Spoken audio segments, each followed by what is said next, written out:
Welcome, everybody, to the preview show, Westview Basketball's pre-game show. Kaj, who is playing today? It is the Elkhorn South Storm versus the Westview Wolverines. Will, Westview had an immaculate win last night. How could this change their season? You got to see that Westview's been on a roll recently. We've come out with some pretty good wins. I think that we will be able to secure the W tonight and hopefully host districts. Jacob, any thoughts on that? Yeah, Westview's playing amazing this year, and I think they're going to continue to play amazing, and I think they're going to host a district. I think they're going to win their district. Kaj, who are some key players that Westview needs to watch out for tonight? So the main one, of course, Emerson Johnson. She is, a big girl down low. She's been getting boards, averaging 5.1 a game, and she's getting buckets, 15 points a game. And she's going to be, someone they have to look out for. Will, for Westview to win tonight, what would they need to do? Just keep the offensive efficiency we've seen so far from our key players like Stella Williams, Kaylin Bailey, Kalea Controne, These are our main options on offense. We want to make sure that they're making their shots and not taking anything dumb that the other team can abuse. Jacob, Will mentioned about Stella Williams, and how has she been an impact for Westview this season? Stella Williams has been great for Westview this season. She's done a lot for them offensively. She's their leading scorer. Lucy Fierro, another great person on the Westview team. She gets Stella the ball. They will make a great dynamic duo. Kosh, what do you think about that? I totally agree. They are the offense, essentially. Lucy's the one that, can facilitate the ball and make plays, and then Stella Williams is the bucket getter. She is the lifeline for the team. Whenever they need tough buckets, she's the girl to go to. Will, Kaylin Bailey is another star player for Westview as she ties with Stella Williams in rebounds. How has Kaylin Bailey been an impact on other teams this season? I think just her presence beyond the arc with shooting threes, and I know the student section yells LeBron every time she makes a three, so I think she is one of the main threats alongside Lucy Fierro when shooting from three that Elkhorn South has to adapt to. Jacob, Will mentions the student section. How are they going to be an impact for tonight's game? The student section went off for the win against Columbus on senior night. They packed the den at all of our away games, or not the den, I guess. They pack all the away games. But the student section is going to come big. They're going to be loud, and they're going to help Westview get the win tonight. Kaj, for Westview to have a, let's say, impactful student section tonight, what are they doing tonight? It's pink out. There is, a big message that is, across the state and across Westview right now. Breast cancer awareness for wearing pink. And I believe that, since they're handing out T-shirts, everyone's going to want one, everyone's going to come, and everyone's going to feel this sense of, compassion for people who have breast cancer. Well said. Will, who are some players for Westview that need to be watched and are going to have an impact on tonight's game?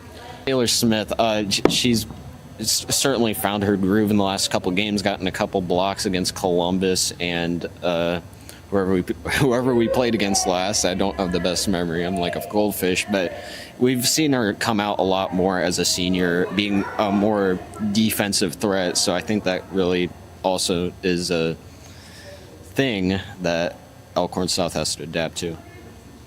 Jacob, Lucy Fierro, she leads the team in assists. How has she been able to pass around the rock this season? She's been able to swing the rock great.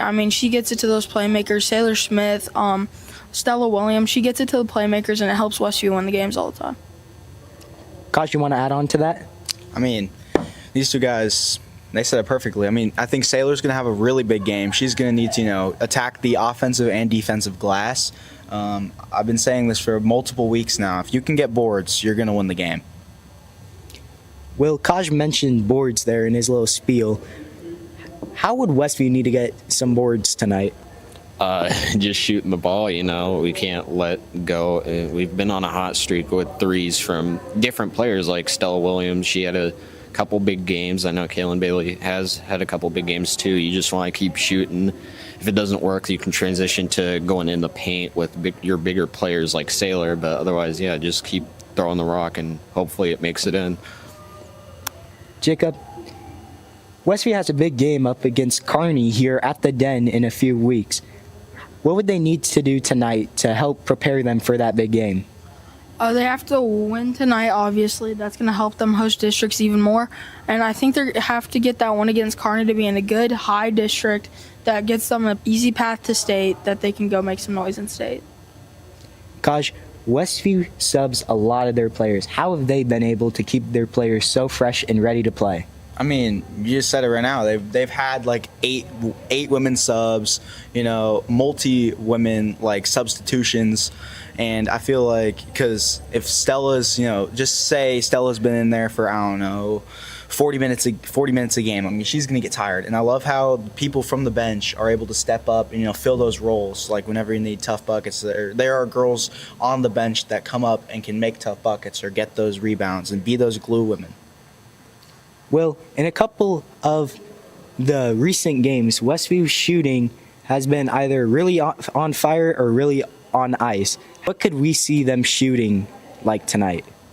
I mean, it depends. We've had these games that we're certainly on, like against Columbus, but then we have these games where we're kind of off, like against Marion about a month ago. It's just depends on the night. I just want to see them bring everything out. If they're trying to get the ball up and it doesn't work, then that's one thing. But if they're not shooting the ball and they're just playing pass around, then that's a whole different thing. So you want to just keep shooting, even if it doesn't work, and then once again you can just transition to like inside plays.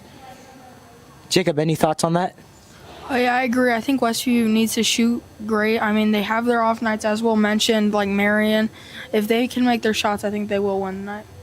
Gosh, Westview is able to control their own pace of the game. We've seen them play efficiently fast and efficiently slow. Mm-hmm. Could we see them play an efficiently fast game tonight or an efficiently slow game tonight? I mean, I feel like Elkhorn South has really been a team to score points, and I feel like more points being scored, the higher the pace will be. So I feel like Lucy, Stella, they have a bunch of scorers that can score beyond the arc, like Will has been saying, and that's going to be a faster pace. And I feel like they can adapt to those fast paces, and I feel like they can even slow down the game when they feel like it's getting too out of their pace. Will, any thoughts on that? Yeah, it just depends on what the other team brings and Coach Simon's game plan for that night. We often see it change a little bit between each game and between even quarters, where you see more passing the rock around and more inside play, and then you see the really hot three-point shots from like Kaylin Bailey and Stella Williams. It depends on the night, honestly. Will, what are your predictions of the score tonight? I think Westview takes this one, honestly, 71 to 64. The Elkhorn, of course, they're a team that can get points on the board pretty easily. So it's just we got to bring our A game. We got to bring our maximum offensive efficiency, like we saw against Columbus, and just absolutely destroyed them. I think we'll be able to take it if we play like that. Jacob, what are your predictions of the scoring game tonight? I'm gonna say 84 to 69. Westview's going to come out the one. I think Elkhorn South can score great, but I think Westview can just score better. Kosh, what are your thoughts on the scoring game tonight? I'm thinking Westview's going to come out hot, and I feel like they're going to have this controlled they're going to be fast. They're going to score points, and I feel like they're going to keep that throughout all four quarters. And I also believe that Elkhorn South, they're a team that can win multiple games and then lose multiple games, being 9-9, and they've been in games where they've been faced with fast-paced offenses that can score a lot of points, and they haven't really been up to that kind of standard. And I feel like it's gonna get a little out of hand. It's gonna be like 88-56. I disagree with you, boys. I think tonight they'll have a slower paced game. They've had 2 past games where they've been on fire and done really good. And I don't think that's going to be the case. I think they'll win, but I don't think they'll have a high pacing offense tonight. I think the score will be Westview 61, Elkhorn South 49. Any last thoughts, Will?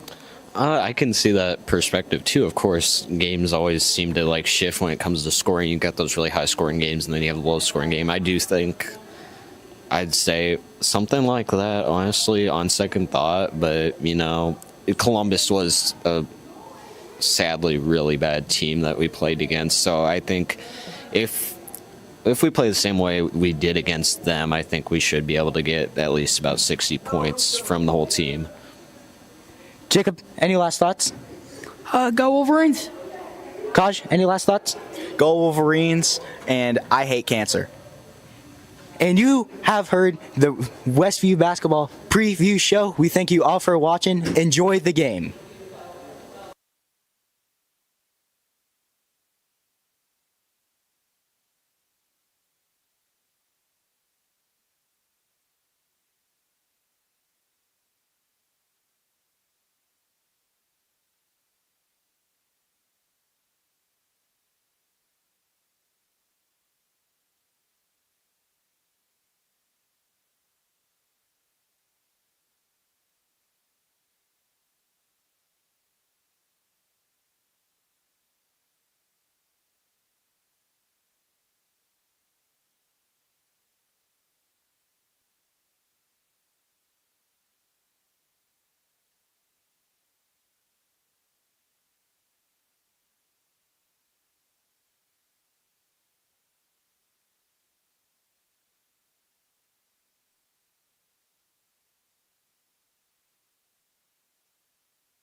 Sorry about the technical difficulties. We are back with the Westview Wolverine basketball game versus the Elkhorn South Storm. No good on the second free throw for Schneider.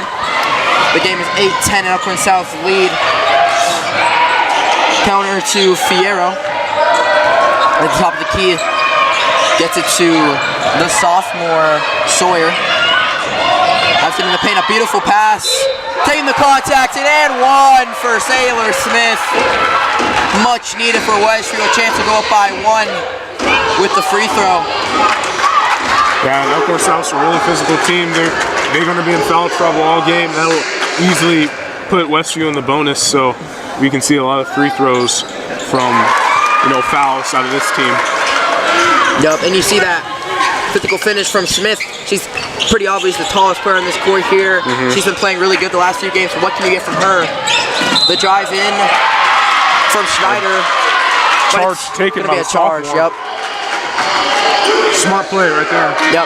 Especially with these physical teams. Elkhorn South, they are very physical, and that's in part by coaching. Yep.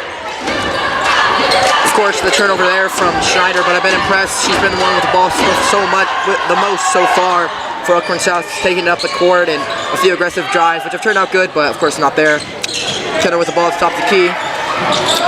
Terempi in the corner. Back to Smith, another opportunity, but can't hit that one as she falls down. Johnson bringing it up fast. Top of the key for Holmes, the 3, no good, but offensive rebound to Johnson. Back out to Scheiber and knocks down the 3. Yeah, Elkhorn South, they're a very fast and physical team. They don't have a whole bunch of talent like these other teams in the Metro, but that's why they've been able to keep up with these good teams, because they have a lot of heart and they play with a lot of heart, as you can see right there. Johnson bringing it up. Strong take. There's going to be a foul. Yep, they'll call that a shooting foul. Free throws for Johnson here. Been impressed. A few threes have been knocked down for Elkhorn South so far, and it's kind of, we're talking about them playing fast, and playing fast results in the threes, making the right passes, and those threes have been open, and they're knocking them down. Yeah, if Westview wants to stay in this game, they gotta match their physicality, I believe, and they also gotta get their defense back, and they gotta set up their defense as quick as possible, because this is a team where they play so fast that you're gonna miss those spots on the court, and you're gonna have to make up for that with being physical and having a good offense to complement your defense as well. Yep. Johnson knocked down the first second here. Knocked that one down 2. And Mr. Johnson knocks down both. She's just a freshman, but she's averaging 16 points per game. She's been a big-time standout for Elkhorn South and their best player so far this season. Yeah, that goes to tell you about where Elkhorn South is at right now and what they're looking like in their near future with these young girls who are remotely the best players on their team. A good move there from Sawyer, but couldn't knock down what looked like a good layup. It'll be Elkhorn South ball. Taking it up now is Probasco. Hands it off to Schwartz. He gets it to Schneider, gets it to Probasco, then back to Scheiber. To Wars in the corner who drives back out to Scheiber. The 3, no good.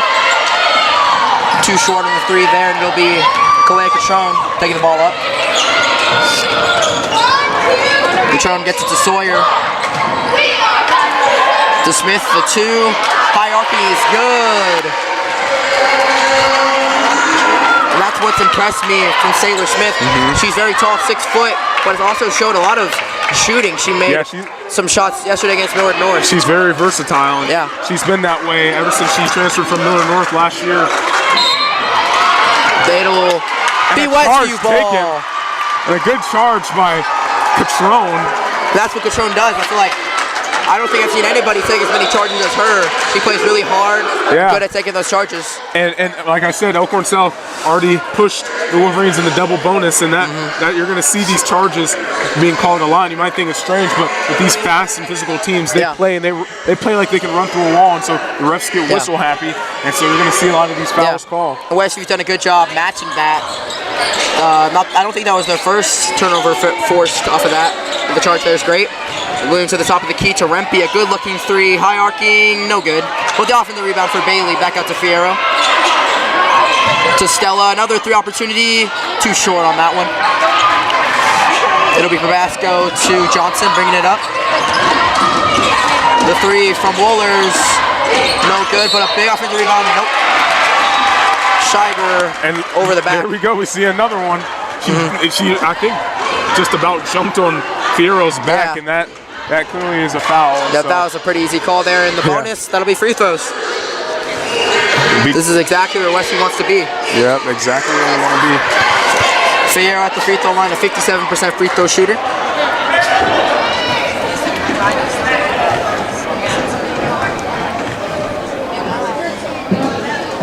Knocks down the first one, and it was Fierro who really turned it on yesterday against Millard North, which we haven't mentioned yet, but yesterday, the huge win for Westview on the road at Millard North, winning the game. Fierro knocks down the second, an overtime victory. Yeah, that was a great electric game, a great electric atmosphere out of Millard North, a well-coached girls team down there. And Westview just came out, did the job, and now they're back on it right now. And wide open three for Scheiber, no good on that one. Rimpey hit the floor hard there. Rimpey back up, now picking up. Stops, gets it to Fierro. Gets it to Ross there, knocks down the three. As the first quarter's winding down, how do you think Westview came out and came back really? Three's no good, yeah. They're up 4 right now, and you could see, because it was a good start from Elkhorn South, they were up, 6-9, they were up a little bit, but Westview kind of getting into the game, they're realizing the intensity that Elkhorn South plays with, and they're looking to match it, and they've done a good job later in the quarter matching that, the charge, the main play. Yeah, I think, Westview, they came out a little rusty. They didn't have a lot of rest from yesterday's game. Yeah. And that game was very physical as well. And that game was very fast. And it was longer than an actual game because it went to overtime. Went out of regulation into overtime. So they're definitely gassed out right now. And I think Simon's whole message today should be just keep doing what you're doing. Yeah. You played your best basketball yesterday that we've seen in a while, and you're going to be tired, but we got another game, another competition, and we got to keep doing what we're doing, get gals rested, and get new lineups in and just change it up. But they gotta keep playing their basketball as the season ends here. Yeah, no doubt Wesley's going to be a bit unrested for this game, but you can say the same for Elkhorn South, who played Lincoln North Star yesterday at home, lost by 20, a rough outcome for them. So both teams on a back-to-back, and that's definitely a bit unrested for both of them.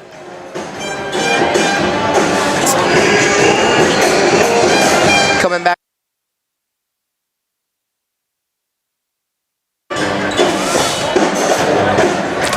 Going back in for the start of the second quarter. Westview has the ball right here. It's a 4-point lead for Westview, 19-15.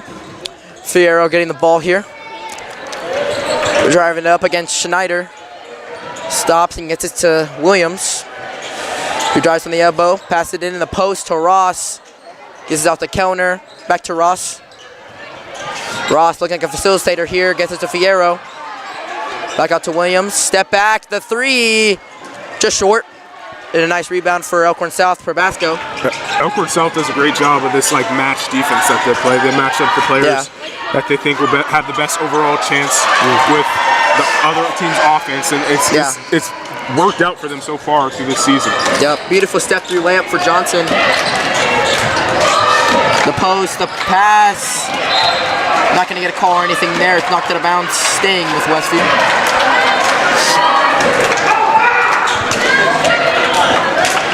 And Simon's a little livid there after the ref did not call that. Gets to Bailey in the paint. There's the foul. There's a foul. Yeah, it looks like Westview wants to get in the paint and force these fouls. They do. Did it good in the first quarter, and they're looking to do it again here. I think that will be their best bet, especially with these teams that use physicality to their advantage. Yep. To get them in foul trouble early. Fierro passes in the counter out to Bailey. The three. That one's good. Bailey knocks it down. Bailey, she's a sneaky shooter. She's one of their bigger body centers, and she can step back behind the arc and just let it rain. And I think that's where Westview can go from good to great. Like players like Smith and Baylor knocking down threes, that makes this offense really dynamic. Yeah, it's very dynamic, very versatile. They have fast players, they have big players that can get in the paint and also step back and they're not afraid to take fouls, as we've seen. And Wide open for Williams. Knocks it down. Back-to-back threes for the Westview Wolverines. And then I've talked about Stella Williams all the time, but she is their timely shooter. She's so sneaky in terms of finding that open space and knowing when to shoot the ball and what time is the right time to shoot the ball. And somehow, if we look back through all these games, and this is why she's the only person in Westview history to complete the career 1,000 points, because if you look back in all of her games, she finds those open windows and those open spaces on the court, and she takes them and she makes higher percentage of most of the shots she takes, and it's usually because she knows where the open spaces are in the defense. And so that's a great job by Stella, and that's what makes her a very all-around good ball player. She knows the game inside and out. Schneider misses both free throws, and it's what I was looking at with Emerson Johnson, Elkhorn South top player. Consistency is key, and Johnson's been consistent, getting around 10 points, and then of course more than that in most of her games. And when your best player is consistent, that's really important. Stella, another chance for three, another one. Back-to-back threes for Stella Williams, 3 in a row for the Westview Wolverines as they take a double-digit lead, 11 points. The Westview lead. Elkhorn South needs a response here. The three for Verbasco, no good. Johnson looked to save it, but couldn't. Great run here for the Westview Wolverines.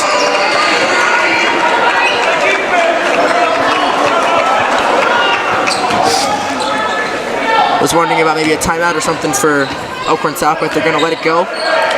Sierra to Rempe, who does a spin move, getting it in. A beautiful pass to Bailey, who makes the wide open layup, and there's the timeout for Elkhorn South. Elkhorn South looking a little puzzled there, as they've been dominating the paint from the start, but they're looking a little tired. They just let Bailey just walk right in and put the ball in the hoop. So I don't think their coach is going to be happy about that one, but they've got to tighten up here on defense. It just become too easy for Westview. Some of these looks, you just can't allow it. Yeah, and this is why Westview's been able to win some of these games against these physical teams, because what they do is they take their time. And this is what makes good teams great. Is they're patient, right? Yes. They don't get too high, they don't get too low. They stay the course. They take their time and they figure out what it is they need to do as a team. And this is exactly what Simon's coaches, right?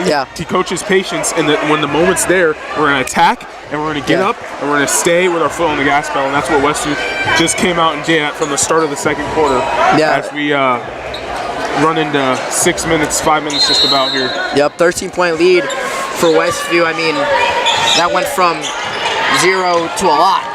Big run there from Westview, and I wrote down Westview averages 6 more assists per game than Elkhorn South, and it's just this offense for Westview. Pass, pass, pass. We see it with Elkhorn South a little bit more driving ISO, like right there.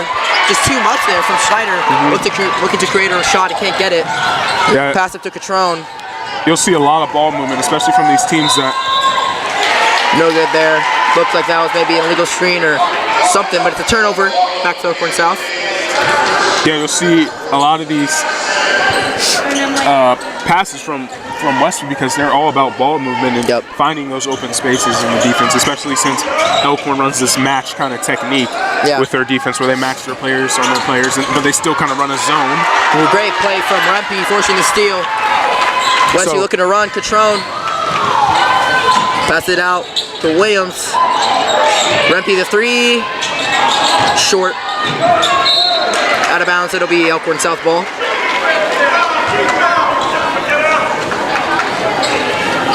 The miss there from 3, but Westview just wanted to take as many threes as they can. And I was saying this a few other games I've commentated, even when you're missing your threes, it's all right, especially if they're good looks, because that's what you want to do, get as many threes up as you can. The drive from Johnson. Seen this a lot from Elkhorn South, but they're not a team that usually step backs and take threes. They always drive through the paint, and I think that's what. Another chance for Rempe. That time too strong. That's why they can't get over the hump, I feel like, because they don't have a lot of shooters on their team. And so when they do manage to make a three, it's almost like, it's something so like something they love to see, because they don't have a lot of shooters, and so I think that's kind of why they can't get over the hump. But once they figure out that, I think they'll be in a good standing, because they already have a very physical team. And that's pretty much all you need. Long to Verbasco. Johnson at the top of the key. Really likes that dribble, the three. from Swartz is good. There we go. Back to a 10-point game. Cutrone to Fierro. Fierro to Williams. Driving in. Pass it down to Smith. Cutrone steps back. Drives in. No good with the layup, but a beautiful rebound from Smith. Gets it back to Fierro. Cutrone getting it. Looking around, Williams, another chance for three. Another three! Stella Williams on a heater. And at this point, that's not even surprising. This is what she does every night. Yep, she's their shooter. Beautiful defense from Smith. Knocked around, taken by Fierro, who kicks it up, but ooh, saved by Kellner. Looked like that might have been too strong of a pass. Westview looking to set back up every time they have the ball, just running this offense. Another one for Williams. Another three! She's automatic, man. Wow. I'm telling you, they got to get somebody on her at all times. Or this is going to be all night, I'm telling you. I mean, wow.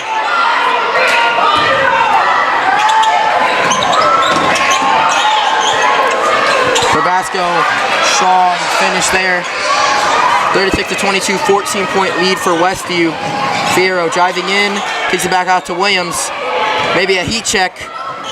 Drives in, gets fouled. She knocked down 4 threes, but also can drive it in as well, showing it right there as she drives and gets the foul.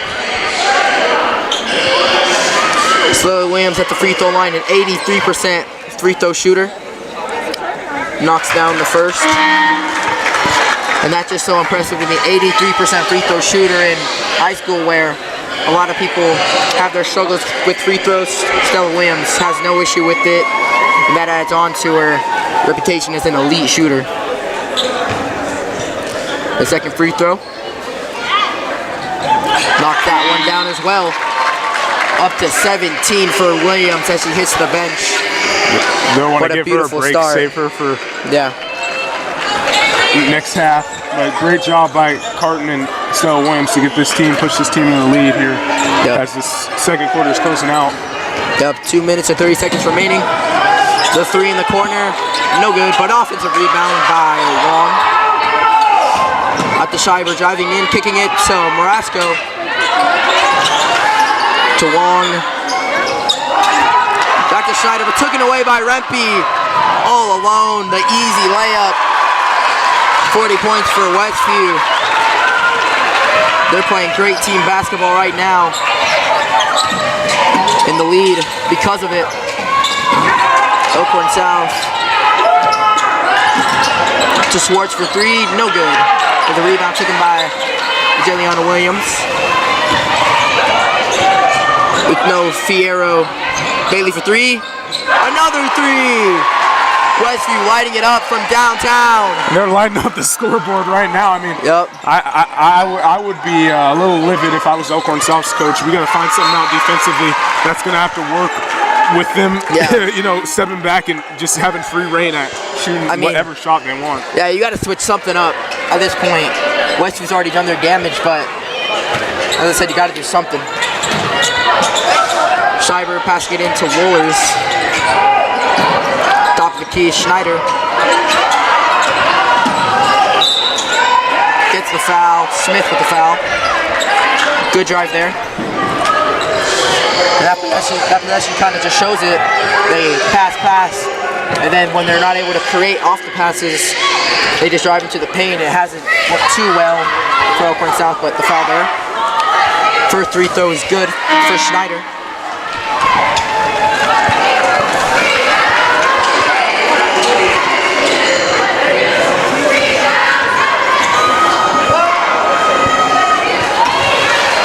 Second free throw is good. Westview with a 19-point lead, 43-24. As we come up 1 minute and 30 seconds remaining in this second quarter. Jayliana Williams looking to create, gets it to Bailey. Her chance from three, no good. Rebounded by Schreiber as she aggressively goes to the cup and hits the layup. That's what they want to do, be aggressive, get those fast break layups, and right there was a great one. Fierro back in, taking it at the top of the key. passes it out to counter. Back to Fierro in the corner. To Williams, top of the key. Smith for three. Knocks it down.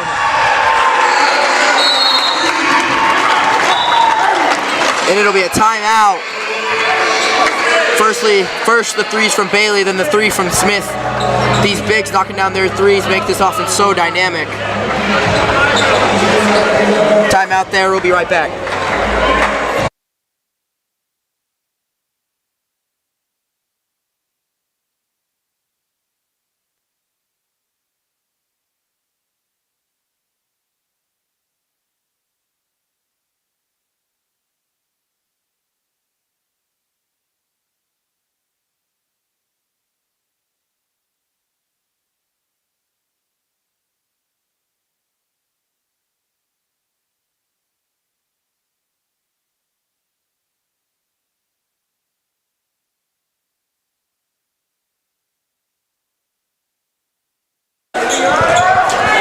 Back after the timeout.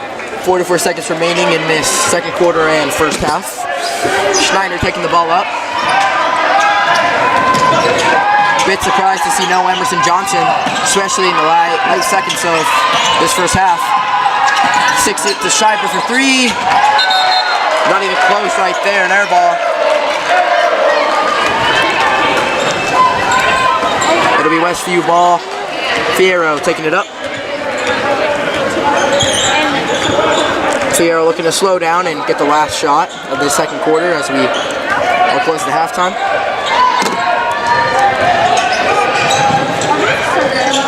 Ross to Potomac at the top of the key. Back to Fierro. Wohlers jump there. Williams in the paint.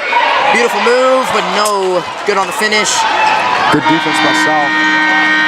And that'll be the half. Go tell them to fix that camera, please. What a beautiful first half for Westview, showing absolutely no tiredness or anything after the Millard North game. Playing some beautiful basketball. Anything you've seen, Jordan, as we enter this half? I've seen that Elkhorn South needs to do their due diligence in the locker room here. Yeah. As a coaching staff, they need to figure out something to attack the Westview's shooters because it's been all night for them. It's going to be a long night if it continues. Sorry about, there's been a little technical difficulties with our camera, but we're going to fix that as we go into second half. Sorry about that, guys.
watch it. Just watch it. Are we not using roaming? I don't think so. We had it set up. I guess not. Yeah.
And we are back. The second half of this Westview Wolverine versus Elkhorn South basketball game.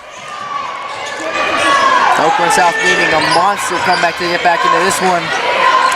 Johnson passes it to Marasco to Probasco to top the key. Back to Johnson in the corner driving in the foul as she drives the baseline.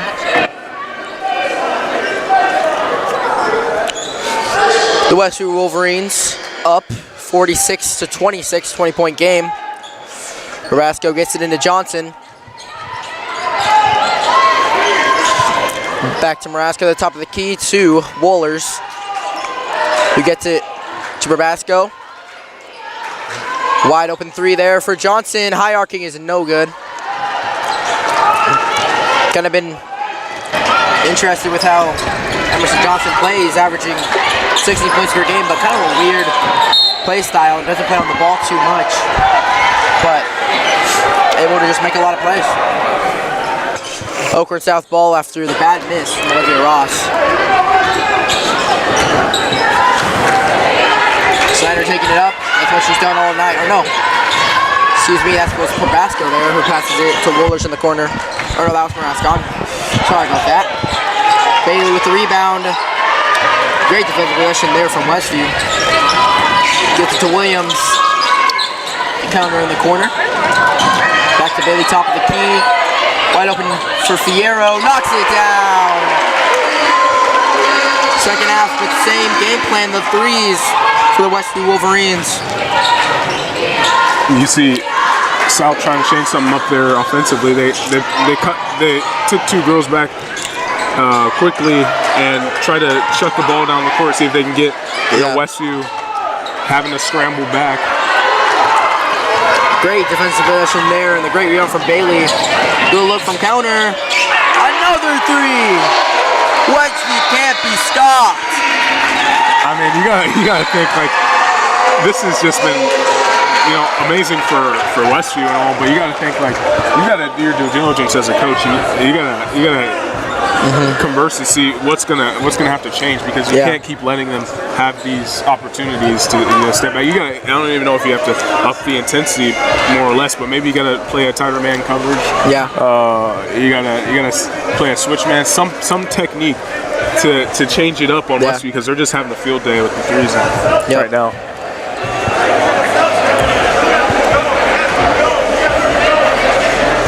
I was kind of wondering, because Westview shot it really good yesterday and had a few really clutch threes. I was wondering if they could keep that up today, and they've done that for sure.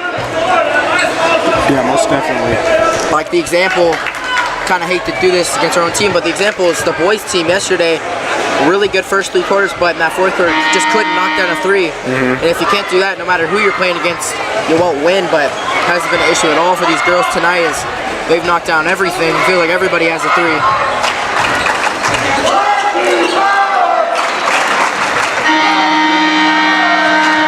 It'll be Elkhorn South ball. 6 minutes remaining in the third.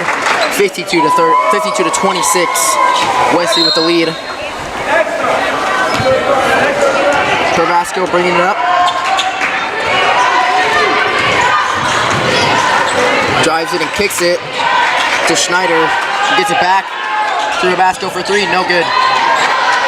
Williams with the rebound, and Fierro taking it down the court. Williams to Ross. Great ball fake there, and a beautiful pass. Oh, reverse layup. Rims out for Bailey. And good defense there by South as they get a possession back. Oh, rough miss there from Schneider. Fierro so fast with the ball, but stops wide open for Williams. Rare miss from Williams. As you see Williams, she always has the open space to shoot the ball. They gotta center in on her. Yeah, that's so impressive. Fierro so fast with the ball, gets it down the court, and then the swing pass back. Well, she just loses it right there. Wow. I don't know what that was from there from Bailey. Lost the ball. A couple weird mistakes on both sides there. It'll be Elkhorn South ball.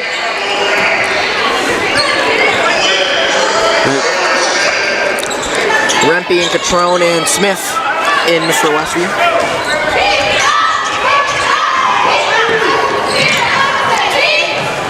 Marasco to Johnson.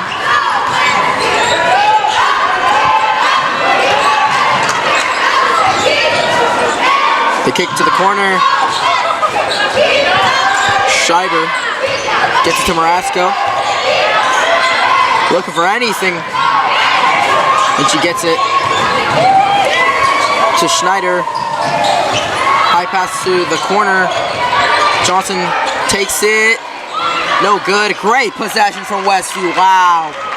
The whole shot clock stayed in it. That's too easy. That's just too easy for Westview.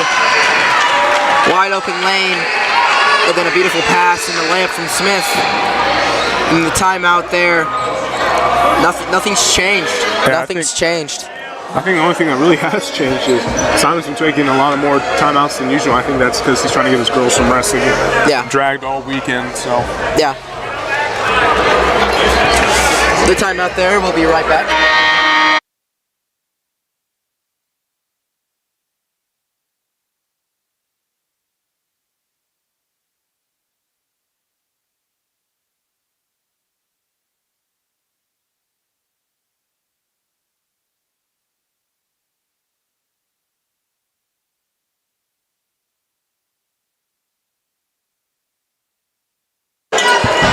Back after that timeout. 3 minutes and 30 seconds down in this third quarter and no points for Elkhorn South. They've come out flat in the second half. But also Westview keeping their intensity up. Passes it to Swartz, who drives it in, and the turnover. Westview gets it, the pass down to Smith. Look to be physical, but lost the ball. Wide open for Fierro. Doesn't hit rim there, but it's all right. Fierro with a bit of a smile on her face as she checks out of the game. The rough miss, but it's been a great game for her and a great game overall for a lot of these starters and seniors as Westview goes with a full bench players, full lineup of bench players. And a few backups in for Elkhorn South as well as this game starts to become and Westview not liking that call there. They were expecting a charge. It'll be 2 free throws for Elkhorn South there. Emerson Wars at the free throw line, a 60% free throw shooter.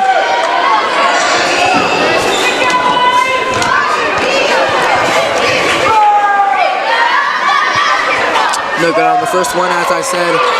A full lineup of bench players for Westview, and the standout being the 3 sophomores. That'd be Rempe, Sawyer, and Colshay. Smith in the paint, hits it. Sawyer having a day in the paint. I mean, Smith is just such a interesting player to watch because she could do it all. Able to shoot, be physical, such a skilled player. The pass to Schreiber, who does a bit of a spin but too soft on the shot. Taken away by Wohlers. Dumps it down, beautiful pass and the layup from Holmes.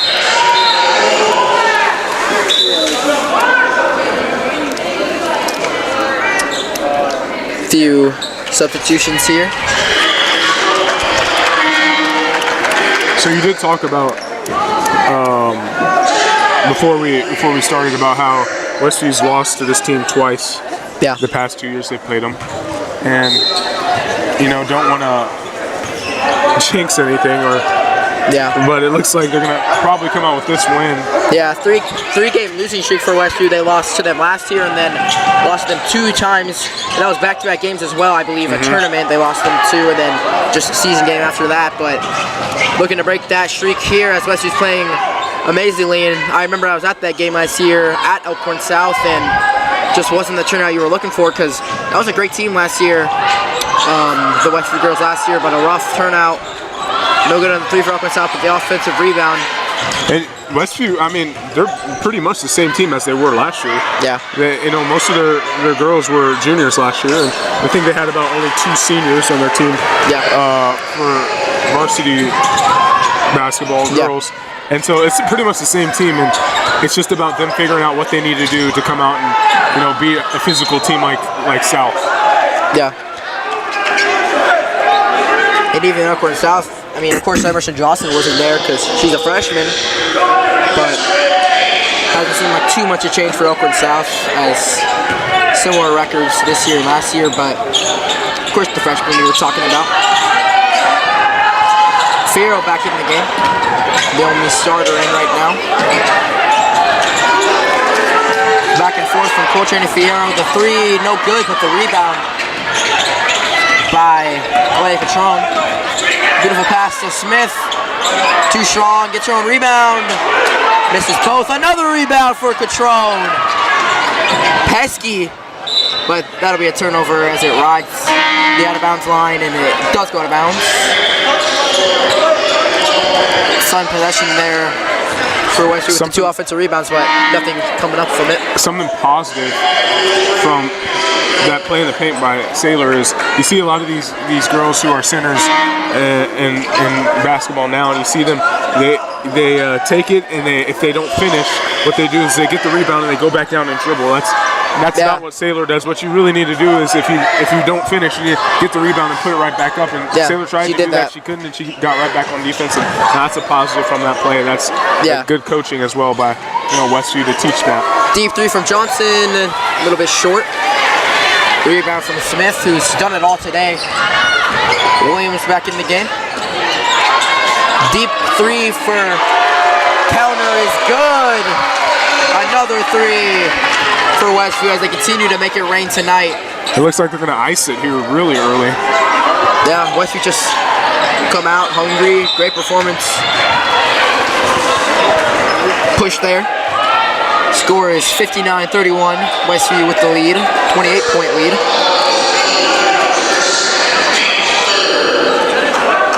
Also gotta mention those losses to Elkhorn South.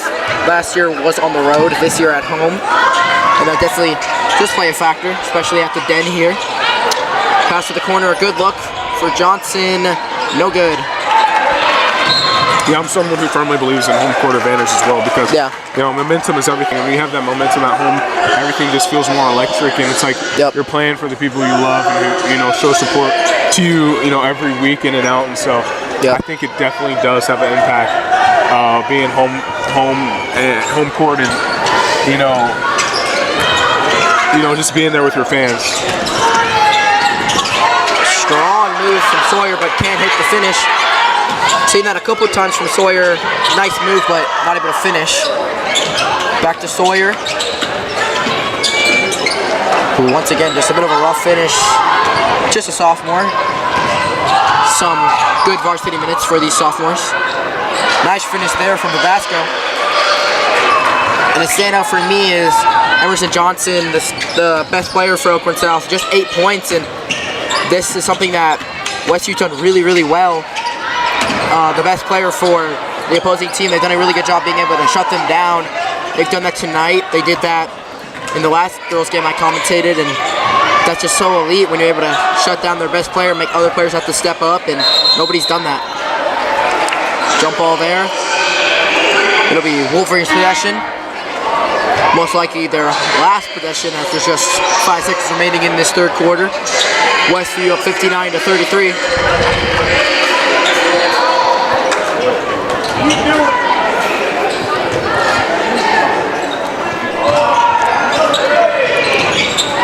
Left, the deep try, not even close for Kellner. Another great quarter for Westview as they're up 59-33 at the end of the third quarter. What a strong quarter right there as we enter this break. We'll be right back.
And we are back here for the fourth quarter of this game of the Westview Wolverines versus the Elkhorn South Storm. Back to starters for Westview as they look to fully ice this game. No good from Schneider as she tries to lay it in. Bailey one-on-one, draws the foul. Beautiful there from Westview as they kicked it down the court, ran it fast. And the foul is the result. Kaylin Bailey at the line, a 65% free throw shooter. She's knocked down a couple threes tonight. Knocks down the first opportunity. Westview's done a good job with their free throws tonight. That can always be a bit of an issue, but I feel like they've done very good tonight as Kaylin Bailey knocks down the second. 28-point game, a nice pass to Marasco as she kicks it to the corner. High bounce, no good. The three from Schneider. Knocked out of bounds, it'll be Westview ball.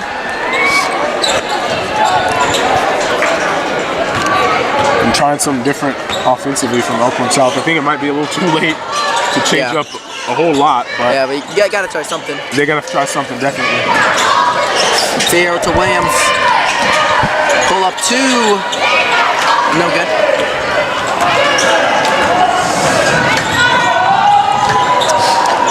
That pull up two from Williams. Those are some of those shots that kind of interest me because we know how this Westview team wants to take their threes and they create the threes. Three there from Marasco, but Westview wants to create their threes off the pass, but if these players are able to shot create, some things like middies and stuff that can make this offense really dynamic. Williams comes in for the rebound, another opportunity.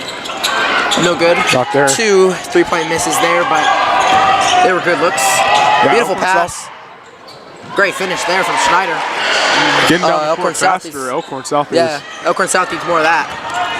Yeah, they need to do a better job defensively boxing out, but other than that, they've done a great job defensively all game. They just needed to, key in better, I feel like, on Westview having these opportunities. Yeah. To take threes, like right there, that's what they needed all night. Yeah. It's kind of hard to just figure it out in the fourth quarter because it's kind of too late, right? Floater no good for Bailey, but Fierro came in but couldn't get it. And the foul. A couple of nice possessions here for Elkhorn South as they look to make the score look better or go out a bit on their sword here. And that couldn't get the offensive rebound, but impressed. Fierro diving in there, trying to get an offensive rebound. Just 5'2", Lucy Fierro. No good on the layup there. The game yesterday at North North, you could hear the North North crowd chanting, "You're too short," when Fierro's at the free throw line, but proceeded to knock down some important free throws. And her height has never been an issue as she just plays so hard. Height never is an issue when you're fast and shifty and you can control the tempo of any game, and that's what she's been able to do her entire Three for counter. career. No good short on the three. And like Fierro, when you're that short guard, you kind of have to use that to your advantage to an extent, and any way you can. And Fierro does that. Fouls as well. Yep. Fierro does that really well, playing pesky, just getting in the way at times. Williams for three, another one! Timeout there from Coach Simons. Probably looking to get in the backups here. But a beautiful run there. Elkhorn South had a few good possessions, but the three, the silencer there. Timeout, we'll be right back.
Back here after that timeout, Elkhorn South ball.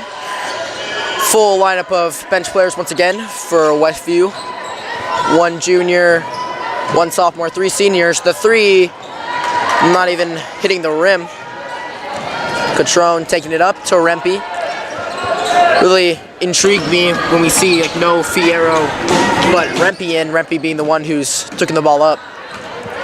Just a sophomore, but no doubt with all the seniors Westview has now, she'll have a much bigger role next year. Some passing here from Westview, looking to create their shot. Catrone stops it, looks to slow it down. Potomac gets it, and no good on the layup.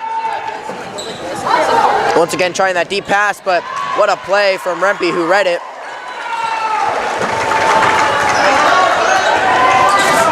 I've watched Coach Simons a bit. He seems happy with how this game's gone. A moment. Williams, beautiful layup there. A moment I remember last game was, I can't remember when it hit overtime or in overtime, but Coach Simons just screaming at his bench in a really angry moment. But tonight, in a bit of a happier mood, of course, with how they're playing, it's been great. But I think it's great when coaches can bring intensity, but also release the intensity at the right times. Was that last night? Yeah, that was last night. That was last night, yeah. Yep. Yeah, that's Coach Simon's way of, that's his coaching style, and it's worked as we've seen. He brings the intensity when there needs to be intensity, yeah. And he's relaxed when the girls are doing what they're supposed to be doing. And yeah. That's his philosophy: is if you're doing what you're supposed to be doing, we can, play like as a team. We can have fun. We can laugh, and yeah. we can take care of business. Yeah.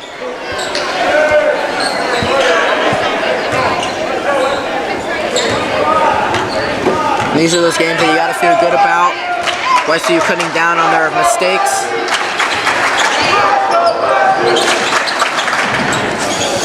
Potomac passes it, but it was tipped, but saved. Williams driving it in, takes some contact. No good on the layup.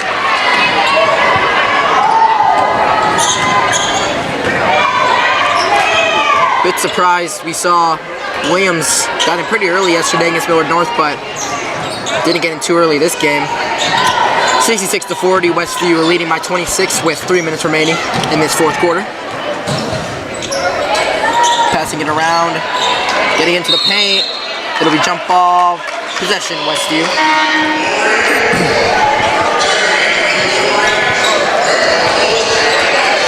Definitely some tired bodies.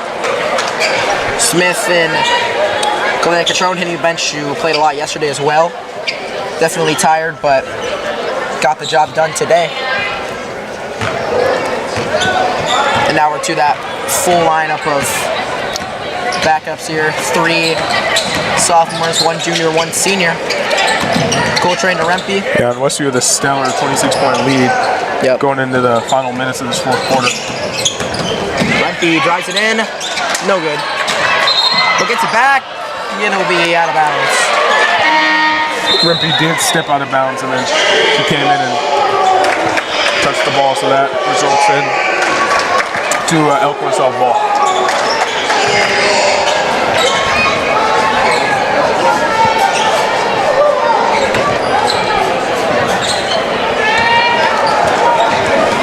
Two minutes and 23 seconds remaining. Elkhorn South with the ball.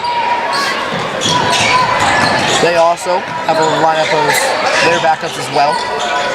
Right now, Miller with the ball.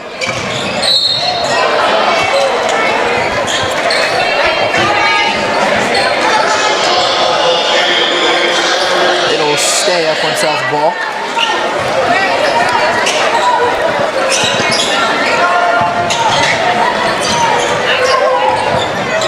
Leading scores tonight for Westview, Stella Williams, and on the other side, up on South, Emerson Johnson with 8 points. Passes it there to Hall, but couldn't hold on. Gets it to the corner to MJ Leonard. Can't hit that, and it'll be Westview ball.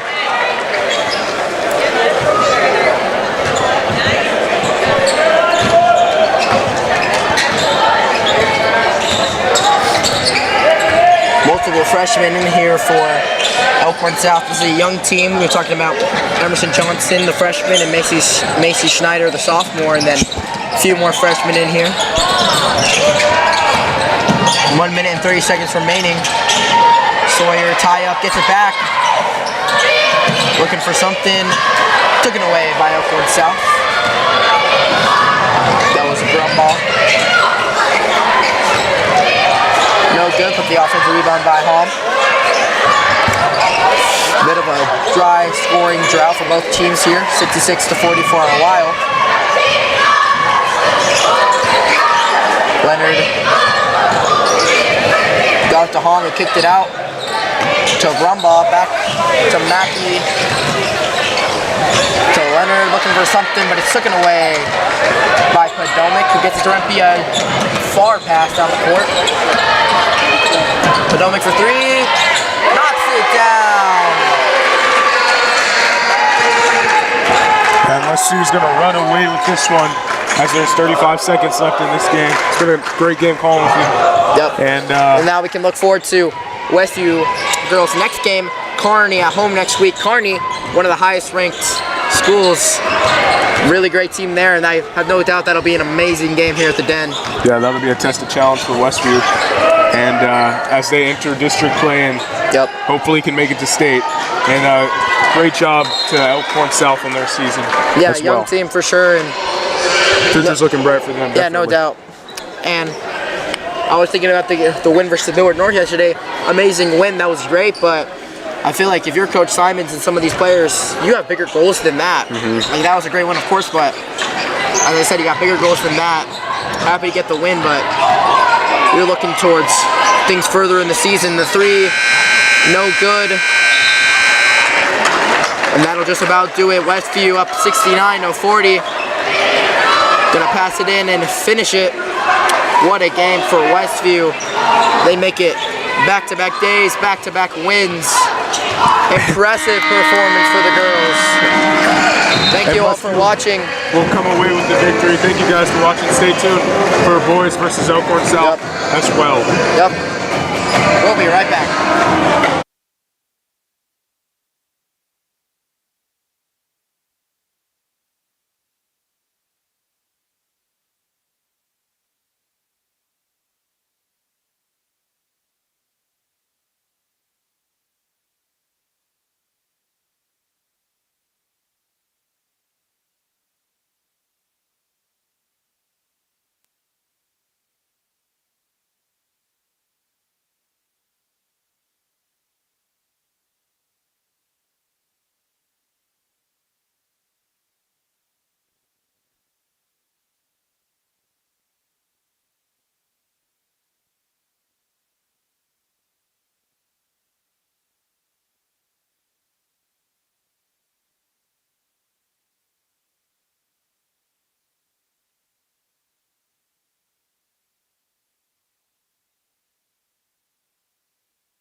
Coach Jake Golson here with Kosh Pierce. William Schuler.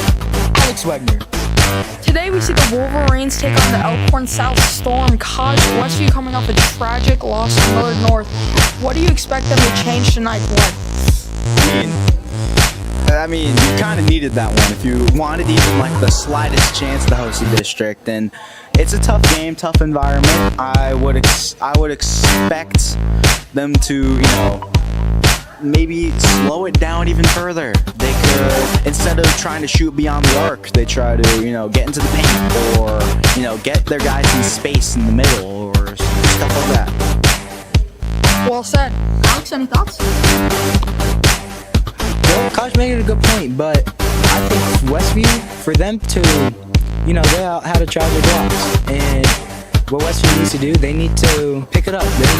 They finally have that mindset of we're gonna host districts completely out of their heads, so now they can completely focus on districts and their next couple of wins, so they don't get put into a bracket. But I don't know, districts really matter this year because every team is good.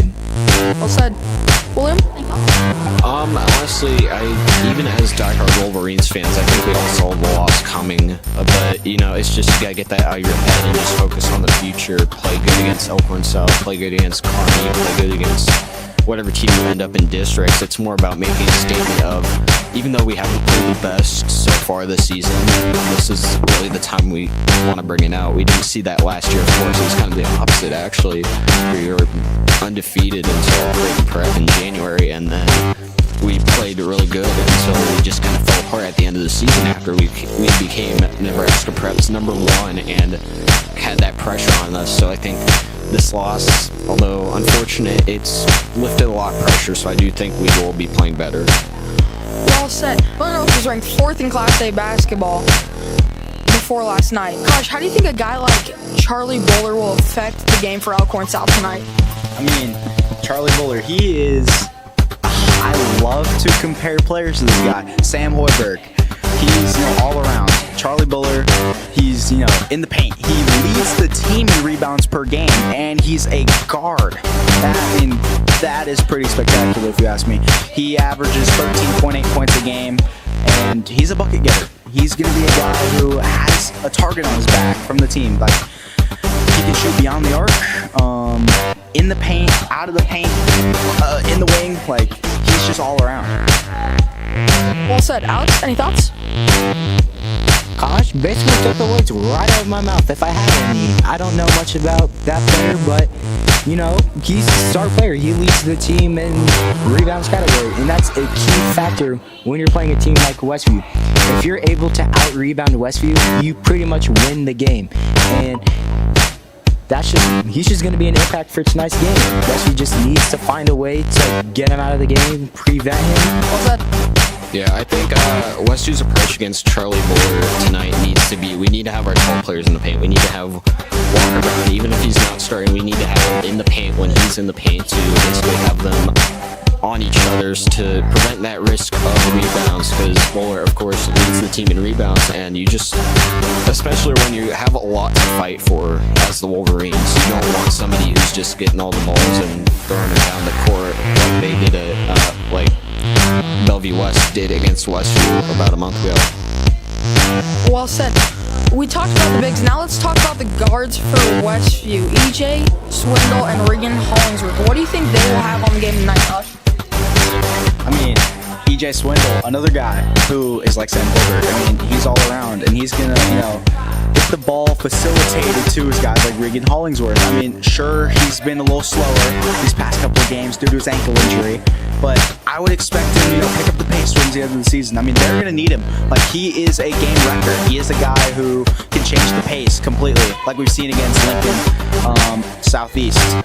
And I feel like Regan is, amazing beyond the arc, and EJ Swindle is a guy who can facilitate the ball, like I just said.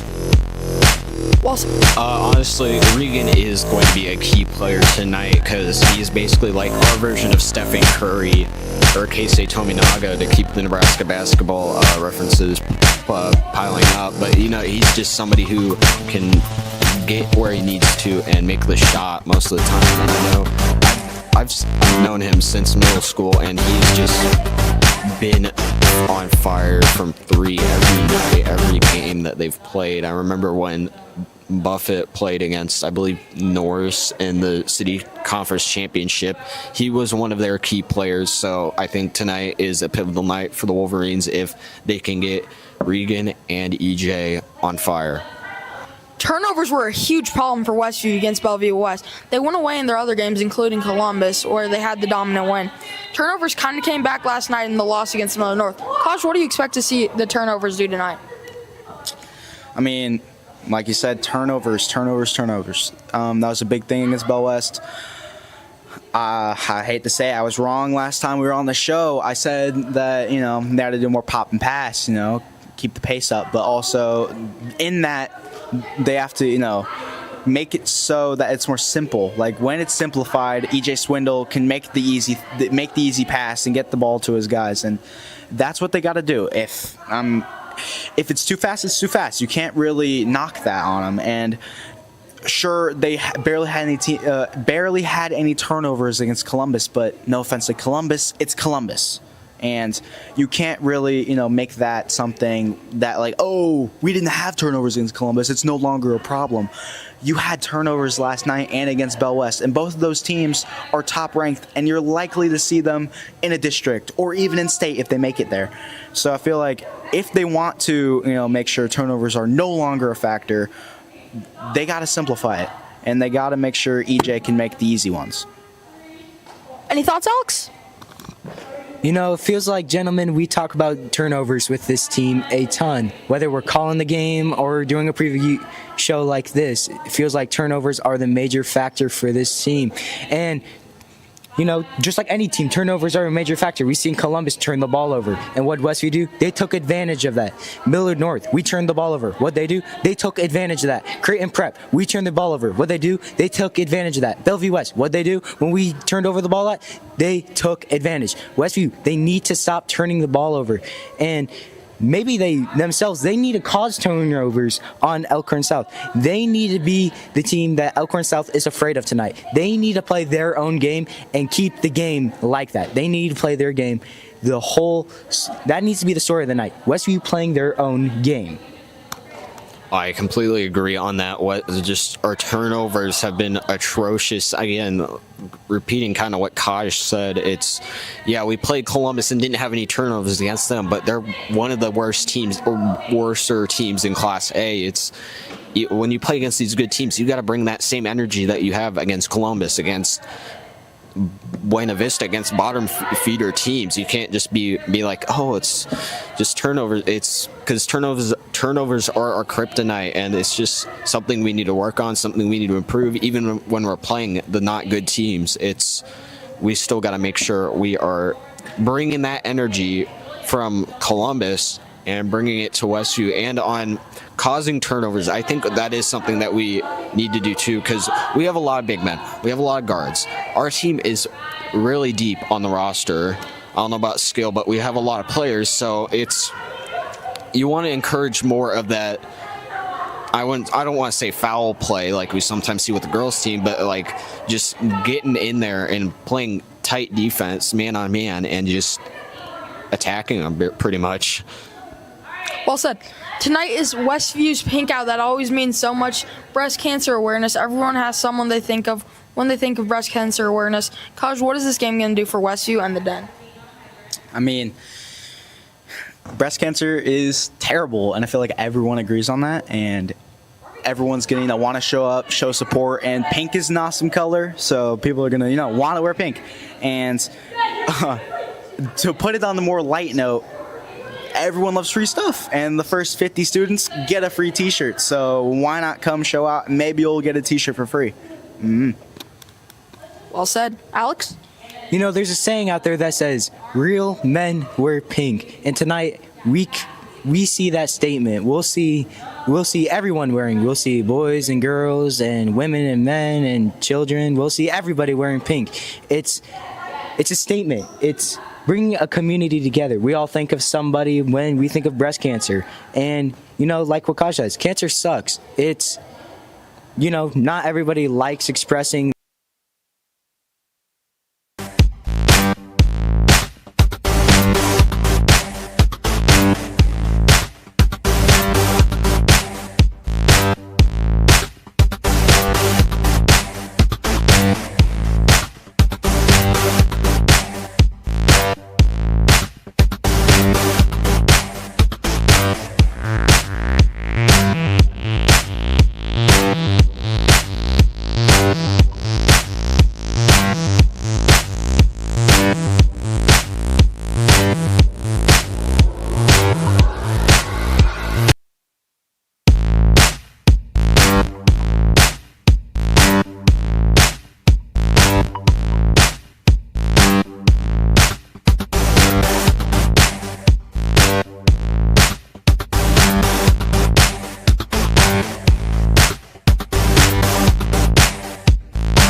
tonight, we have a good game.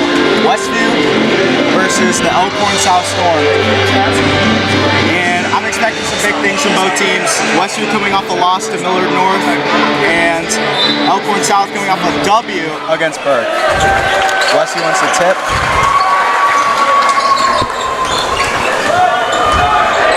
EJ Swindle. Over to Hollingsworth. Patterson to Lance Smith.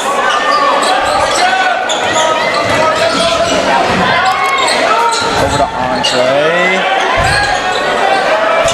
And it's rebounded.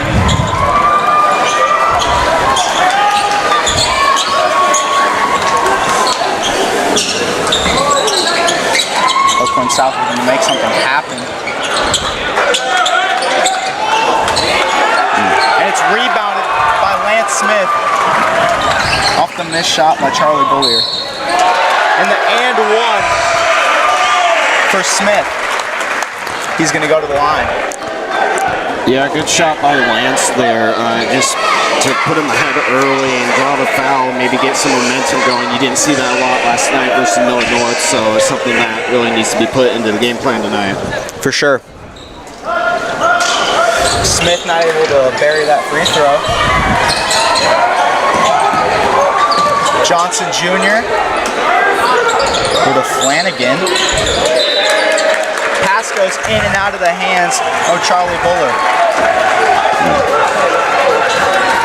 Yeah. It's like baseball. You gotta keep your eyes on the ball, make sure you're not hitting it this time, but just getting your hands on it. For sure, yeah.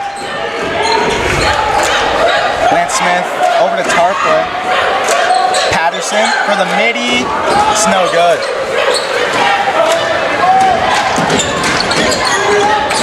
Buller over to Turner.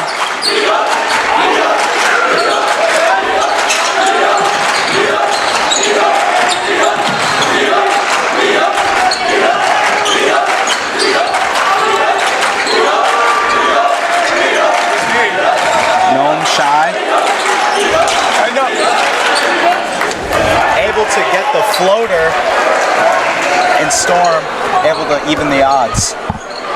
Yeah, one thing about the Storm that I saw during warm-ups and that I've kind of liked about their squad is how they pass a lot, how they were just throwing the rock until they find something that works. That wasn't the best shot selection there, but if you get it in, you get it in. Tarpley over to Patterson. Pass to Smith, and he's going to get fouled as he goes back to the line once again. I mean, fouls just killing the Storm so far early in this game. Yeah, usually it's the other side with us and getting bombarded with fouls throughout the game. Luckily, it's come in our favor tonight. Lance able to bury his first of two. One thing I'd like to add was the rebounding hasn't been very good for the Wolverines as of late. How do you think they can, get them back up to shape? I mean, we have the height advantage. We have players like Sincere Walker Brown, 6'7". We have that height. We need to be able to get up and get the ball off the basket. For sure. Buller, just ball movement. Noam Shy. The Buller on Lance Smith. Buller not able to bury. EJ down the stretch. Now that attempted shot we just saw, that's something you see in a girls' basketball game, I'm not gonna lie. As Regan Hollingsworth able to bury his first 2 points of the night.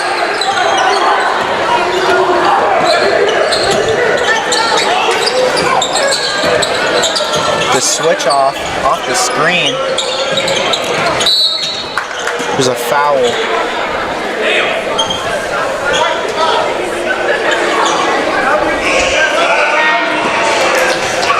Foul on the Wolverines, like you said, Will, it's something that's happened a lot recently.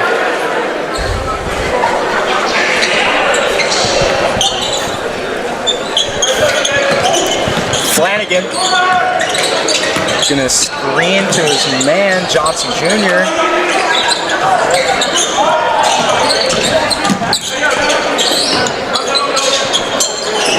Burke. Over to Noam Shai. He's not able to bury not able to make his shot off the front of the rim. Yeah, good defense by Andre Tarpley on that too, getting his hand in there. Obviously didn't touch the ball, but you're getting in there and you're causing that pressure to make a miss.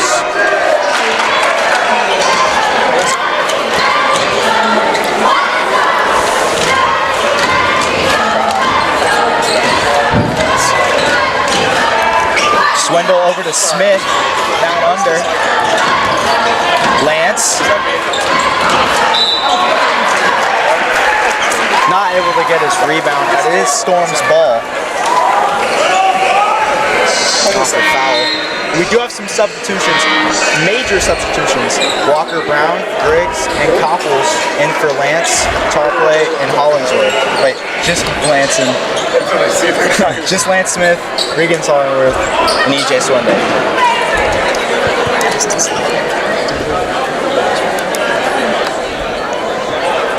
What's your perception? We kind of saw this pace in the girls' game earlier too. Both teams off to a pretty slow start. I do think it's going to accelerate here though as we go into the second half of the first quarter. Yeah. The Wolverines just trying to bring in more height. Ball goes awry. Reno back to his man Flanagan. He got in the corner. Flanagan. Gonna get blocked by Walker Brown as it is still Storm's ball. Now that is the height advantage that I was talking about earlier. Just getting your hands up and not getting a rebound in this case, but getting the block here. Really going to help Westview out, especially in such a close game so early. Bowler. Put his guy Flanagan down to his big man. This is going to get blocked. The pump fakes not working on Walker Brown. As the student section says, he is a freshman.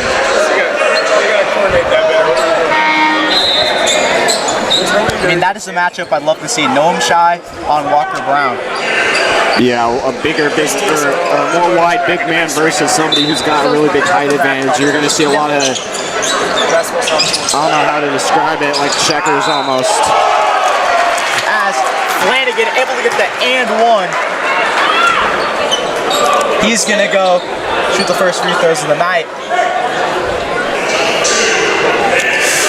I mean, a lot of substitutions in. Able to bury his first free throw, able to even out the game.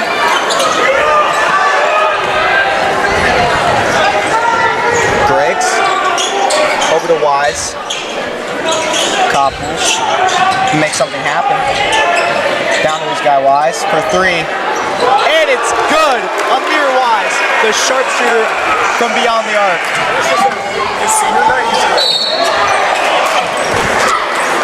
And Noam Shai gonna get fouled in transition. He's gonna go to the line. Yeah, now we're seeing kind of reverse course as we go into the second half here, or the second half of the first quarter here, where Storm started out pretty sloppy. Now Wesley's just like falling apart on defense. Arguably they're still ahead, but it's not what you want to have, especially 5 fouls, and we're not even through with the first quarter. Yeah. I mean, that was just transition. Like, Noam Shai just got lost. Well, Westview lost Noam Shai.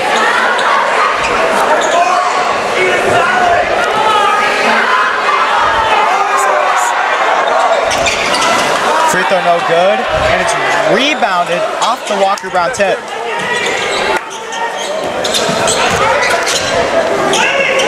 Reno. Over to Feeney. Copples on defense. It's no good. Rebounded by Walker Brown.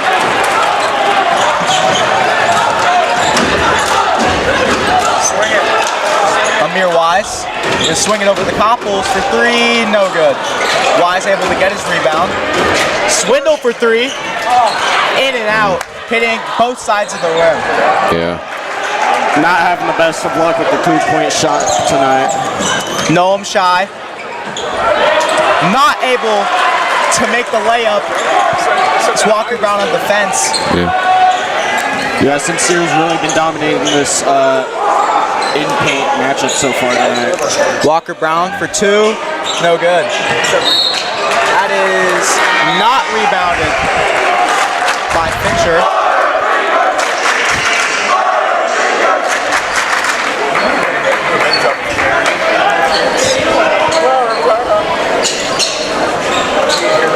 Copples. Swindle. Over to Wise for 3. And it's good. Amir Wise. He has been amazing from beyond the arc the past 3 games. Yeah, really seeing him come out of his shell with the 3-point shot. Buller. Reno. As a 3 is no good. 2 for $1. Blocked.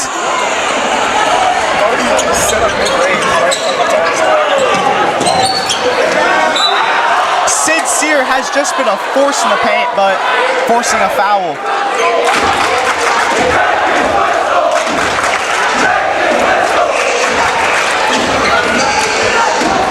I mean, Sincere is just an absolute dominating force in the paint. Yeah, you don't want to be drawing those fouls, especially up with, I believe, 6 now at this point. But yeah, keep that heavy defense going. Johnson Jr. able to bury his first one of the game. As Jared Burke able to get subbed back into the game.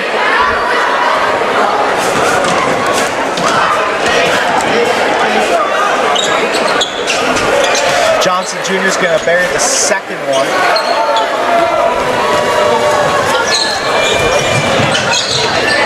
Swindle in the wing.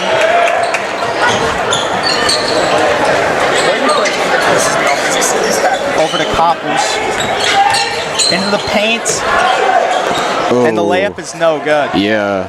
Don't want to be chucking up those short shots. We've seen those kind of engrossed into previously where they're just kind of like throwing it up, not really aiming for the box, you know. You want to be aiming for the box if you're going to be going in close and laying out.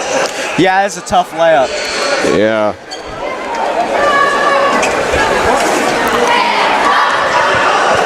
Copples did force another foul. And Burke able to bury his first free throw. Charply substituted for Copples.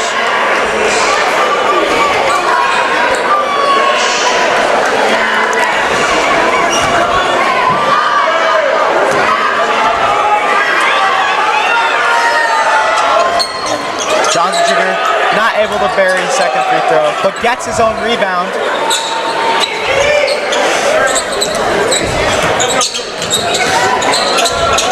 Down this big man, Noam Shai.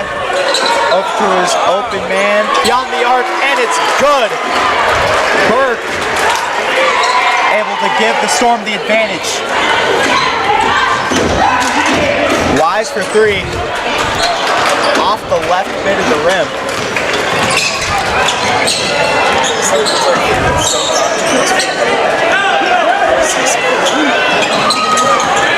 Walker swatting the ball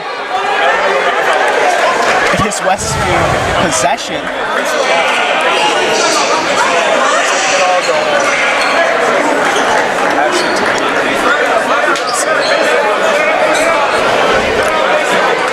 As we have our first timeout taken by the Storm, only a 30-second. Will, what do you think? What do you think's happening? I think is happening is that the Storm are up 12-11 over the Wolverines, but in all honesty, I think Westview's just playing really sloppy defense here tonight. It's just they're getting in there, but they're causing too much ruckus, too much fouls. It's like you got back up a little bit, let them have a little bit of space, get out of their personal bubble, but you still want to be tight in a sense on them. A number of substitutions. Patterson in the game, and Hollingsworth is in the game. It is Storm possession. Flanagan gonna inbound to Reno.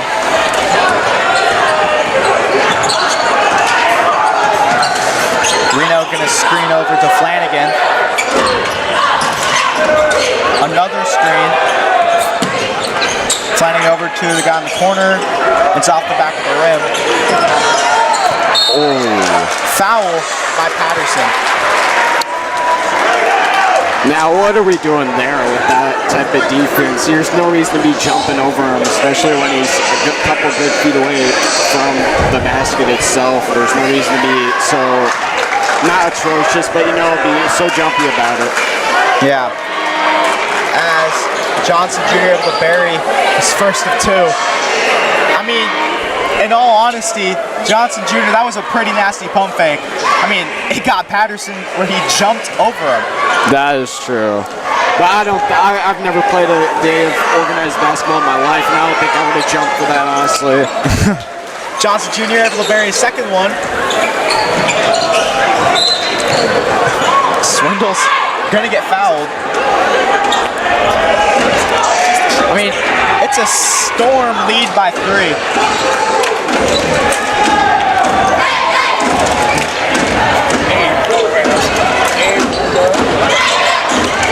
Wise inbound to Hollingsworth. Hollingsworth not able to make the shot before the end of the first period.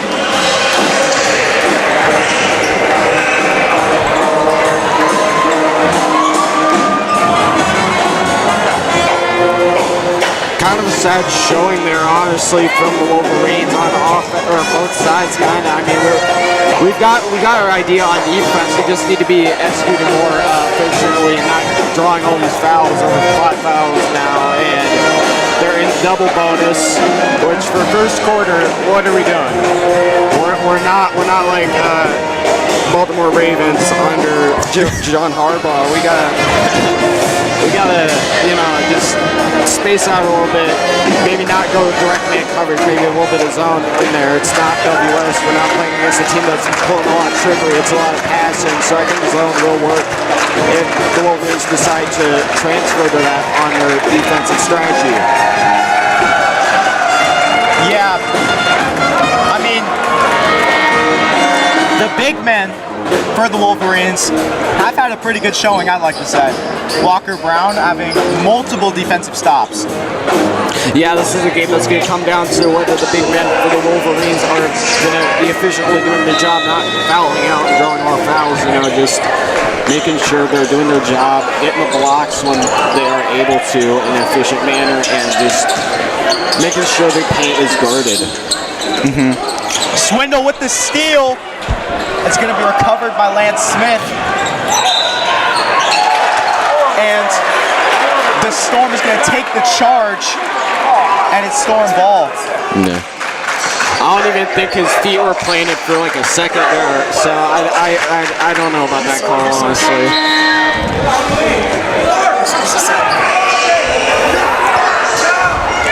Man, props to Noam Shai. I would not want to take any sort of contact from Lance Smith. I mean, that is a big dude. Definitely. Wilborn with the steal. It's going to come down the stretch. And the layup is good. Wilborn able to put up some points for this Wolverine drought. Noam Shai over to his man. Flanagan. Gonna barely pass him to Shai. Oh my. Jack Feeney for 3 on the wing. Storm leads by 4. Hollingsworth to Wilborn, back to Hollingsworth. Patterson with the spin move, and it's in and out. That's just unlucky. Yeah. Flanagan Nothing's gonna working get for Westview tonight. rejected by Tarpley, but he calls him a foul. Flanagan's gonna go to the line. This kind of feels like we're watching the Oklahoma City Thunder right now. Just a lot of not efficient basketball. I forgot the proper term for it, but it's just a lot of foul play so far. Yeah. You're saying like really swinging of the arms, trying to, bait something? Yeah. Flanagan not able to bury his first one, but he's been to the line a couple times today. Able to get a second. Storm 18, Wolverines 13.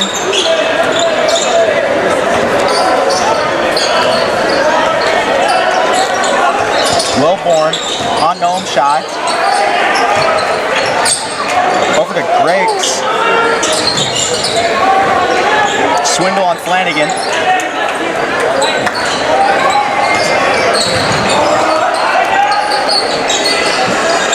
Patterson. Looking to make something work. Over to Eli. Wilborn for two. And it's off the right side of the rim, but Swindle able to get his own rebound.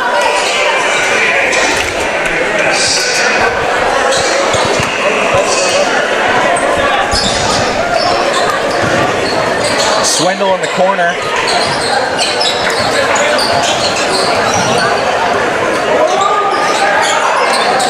Over to Griggs. To Wilborn for three. Off the right side of the rim. Noam shot with the rebound. There's no excuse to miss that three-pointer, especially when you have such a distance between you and your defender. Swindle, then fast break, gonna get batted as there is a foul on presumably Flanagan. Swindle's gonna go to the line. Just like him and the Widow Vistas coach. It's always the difference that just like that. I would say so animated when you're so shooting. I've never seen a lost. And chill out.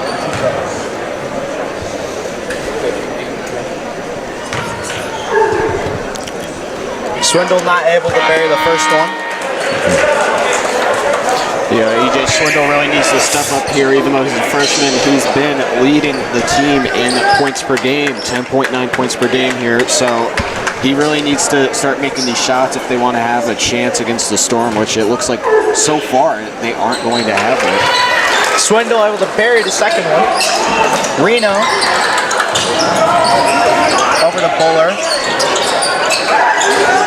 Bowler gonna get double teamed. Not able to lose the ball.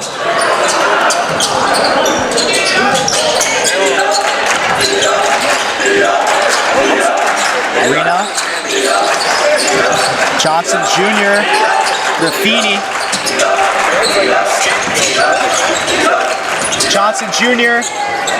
not able to make the layup. And Andre barely able to escape. Nice save by Swindle. Swindle is not able to get the layup. Yeah. Noam Shy.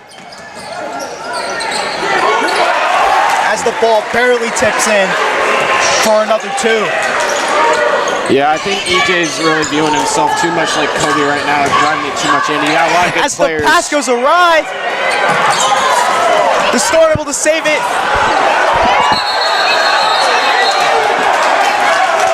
It's Westview Wolverines ball. These feet were out of bounds.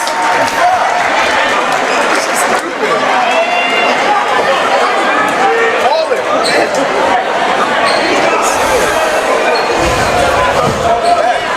I mean, that was what hustle by Abe Reno. able to get all the way from the corner to the other corner. Yeah. I mean, at that point, if you're going to get on the floor, you might as well just chuck it back and hope one of your dudes are getting it. Of course, Storm are up, so I think they are more situationally aware right now more than the Wolverines, so I think they would have been able to get that. As Sincere Walker Brown is going to sub in for Andre Tarpler.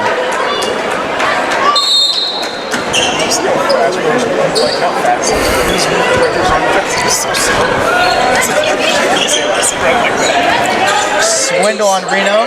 Walker. Wise for three. Just no good. Off the right corner of the rim.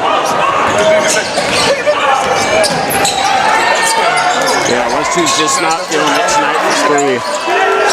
Feeney gonna add more fuel to the fire, getting himself 6 points.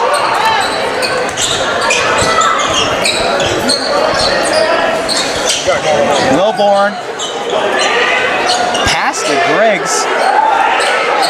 Walker for two, airball. There's a foul on the Wolverines. Yeah.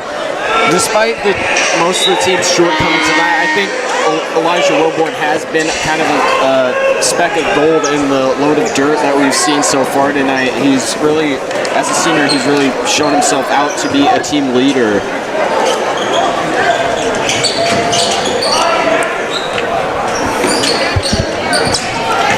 Burke.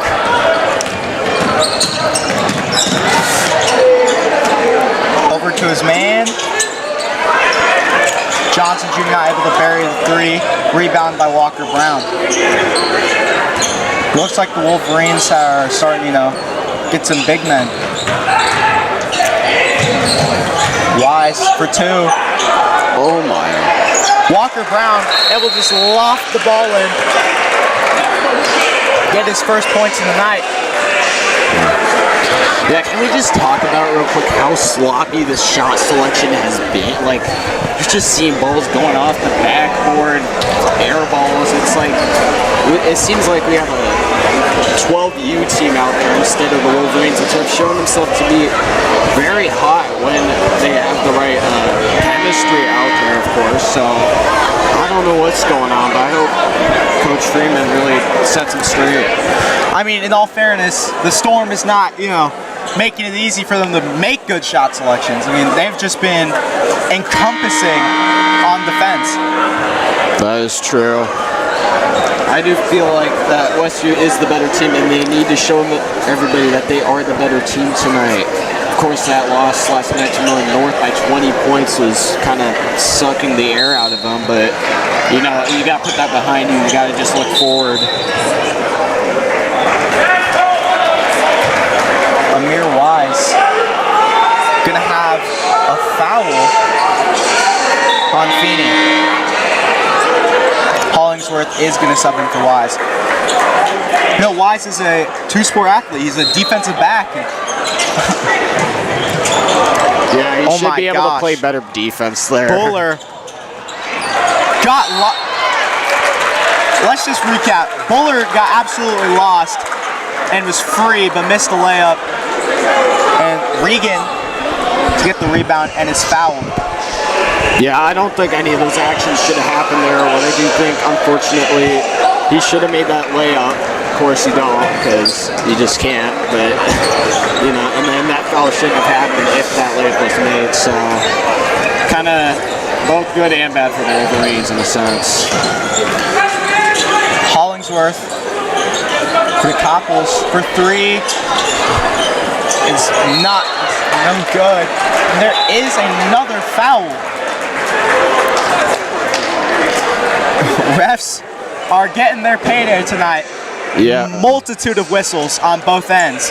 Yeah, very trigger happy, I think, in favor of the Storm so far. But, it's kind of ridiculous just how much has been called tonight. There hasn't been that much physicality compared to other games we've seen here at the Den that have had less whistles called, so I don't know. Sorry, players, coach. In all due fairness, Feeney is bleeding from his knee. So there has been some physicality tonight. That's true.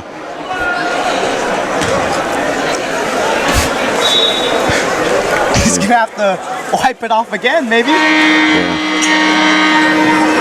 He's lucky we're not playing on a carpet court tonight. I've seen a couple of those videos on Instagram Reels in the last couple weeks where there are, I don't know if it's middle or high school kids, but they are playing on carpet courts. I don't know if that's worse than carpet showers or not. Yeah, I don't know. Basketball on a carpet? That's. Yeah, if we were playing with that though, his knee would be a lot more round.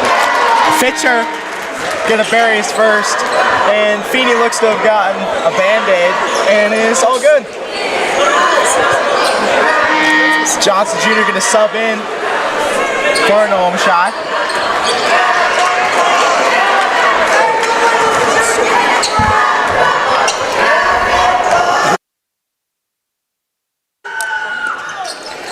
Fitcher.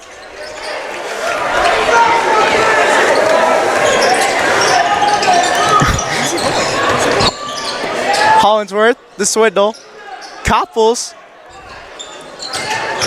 Hollingsworth for the layup, and it's good. Able to get 2 more points for the Wolverines.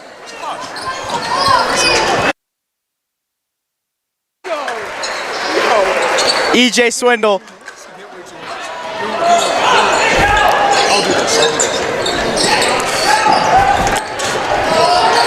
Over to his guy.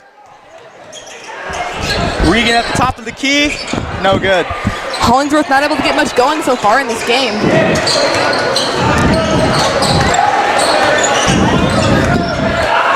Hollingsworth. Gonna get the and one. Regan Hollingsworth. That's a bad foul for Elkhorn South to be making almost at the end of the first half. Just something you don't want to see as they're only up by 6 now.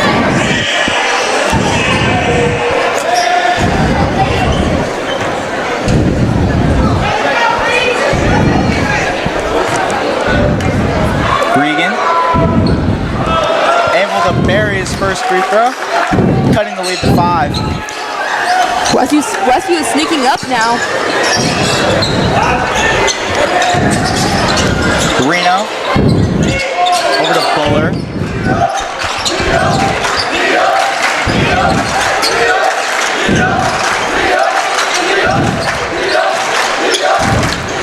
Burke on Hollingsworth. Down to his man. Multitude of things happen there. All there is to know is it is Westview ball. Nice hustle by Capitals trying to go after that rebound. And just really good defense there also by Westview, allowing them a chance to try and cut the Storm's lead down before half.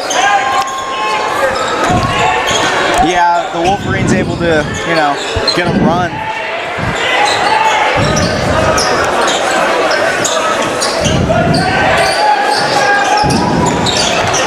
Wilborn over to Sincere.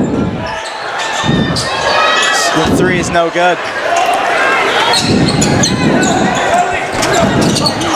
Buller gonna get blocked by Walker Brown. As Wilborn able to get the layup. Great defense by Walker Brown. He's been great all game. Feeney, the push to tempo. This guy Reno.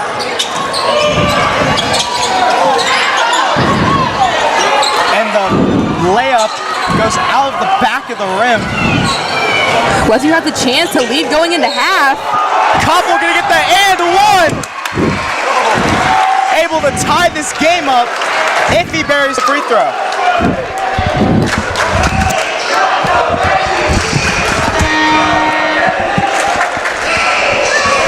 Well, to catch you up, so much has happened. The Wolverines are back, and they're almost able to tie this game.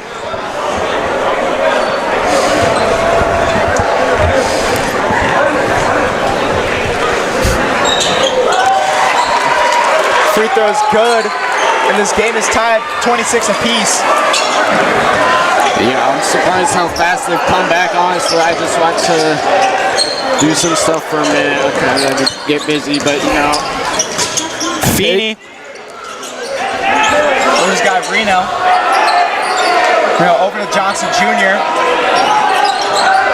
Burke. Over to Feeney for three. And it gets blocked. And that is half. The Wolverines and the Storm are tied 26 apiece. A lot closer of a game than it should be right now. The Wolverines should be up. They are the better team on paper, but you know, we got 16 more minutes to play. Let's see how it goes. I mean, I love how the Wolverines are playing within the last 2 minutes or so. Just able to, get some momentum. The defense is really, stiffened up. Got back in this thing. Yeah, definitely.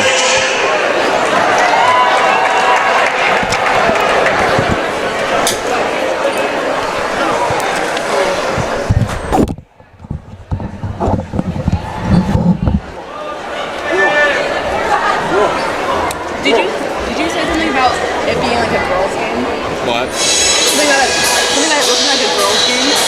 Well, I was comparing it to how the girls were kind of just throwing it up. No, that's not okay. That's no. It's not criticizing. I'm making comparisons. They were throwing.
Salvador Open Lane. It's the best elementary.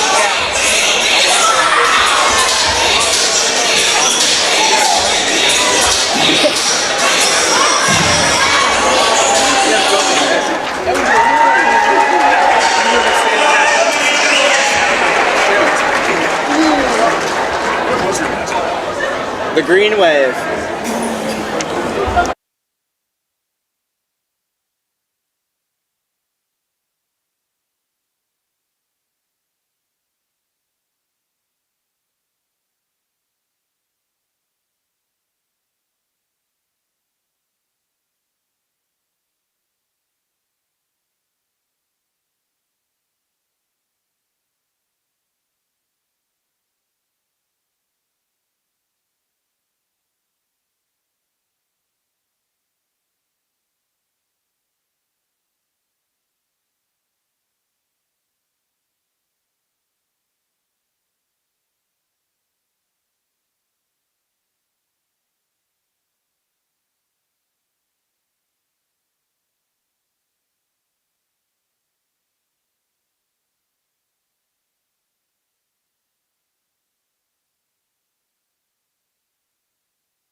back Wolverines should begin this third period with 26 apiece. Will, how do you think Westview is playing as of late? Well, starting off, they were playing like total hot, you know what, but now they are playing fairly decently. They made a massive jump from only having 16 to 26 and catching up with Elkhorn South, so I think finally the offensive gears are clicking for them. Bringing over to Patterson at the top of the key. Regan for three. And it's just in and out. Man, it's something we've seen all night. It's just like all these shots that they're throwing up are just in and out.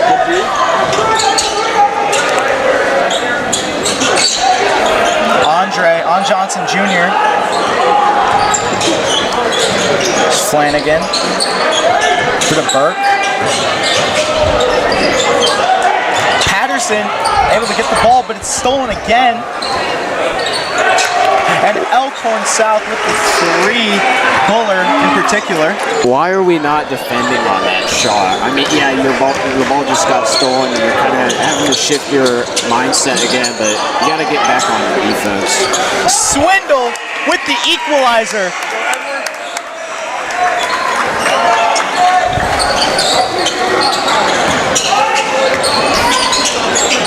Noam shy. Johnson Jr. gonna get his own rebound. Lance Smith able to recover.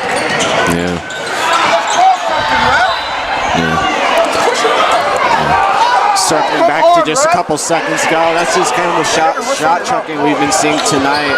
It's just like you're kind of just throwing it up, hoping it goes in. You gotta get it, you gotta at least aim it for the basket, not just onto it. Patterson off the tarp line in the corner, and it's just off the front of the rim.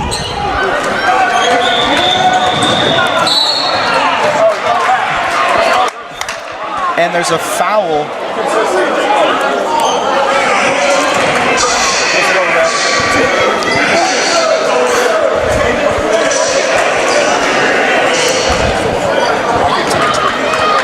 Buller over to Flanagan. Ooh, I did not see where that happened.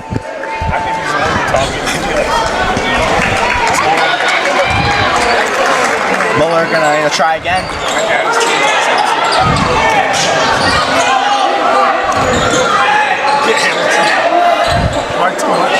Flanagan over to Buller. Johnson Jr. to Burke. And then Shire. EJ Swindle with the block. Swindle's really been amping up his defensive game in the second half so far.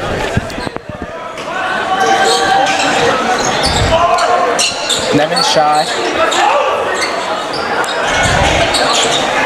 And that three in and out of both sides of the rim.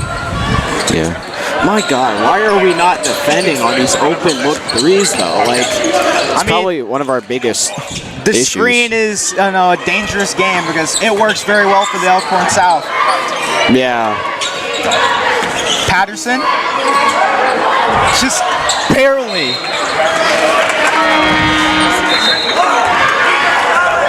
That's Feeney able to sub in for Charlie Buller.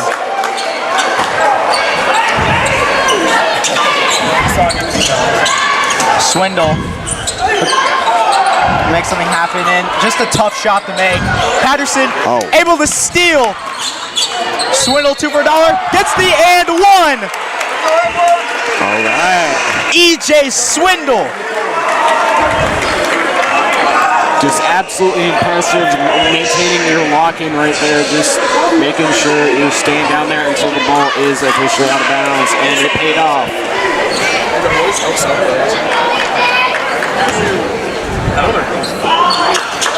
Swindle able to bury it, putting the Wolverines up 3. Feeney over to Flanagan. Johnson Jr. back to Flanagan at the backcourt. Dump over to Nemenshire. Burke over. And the three is missed off the top of the rim.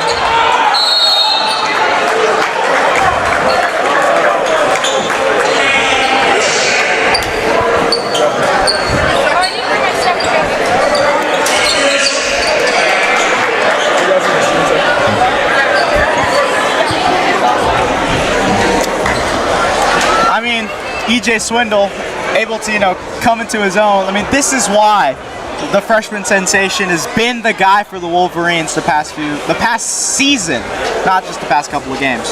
Will, what do you like most about his game? Just how he's really just shown himself to be a leader. 10.9 points per game, 3 to 4 rebounds and assists per game, 3 steals per game. He's just, if he goes to college, he could be a quadruple double machine, honestly.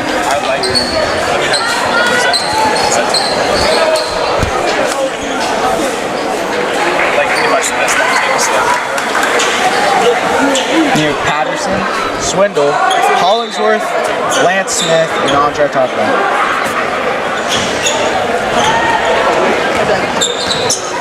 Swindle over to Hollingsworth. Lance going to the paint, is able to get that layup to get 2 more points for the Wolverines. Yeah, locked in fundamentals right there. That is the name of the game. If the Wolverines want to succeed in the long stretch, that's what you need to do. Keep on those fundamentals.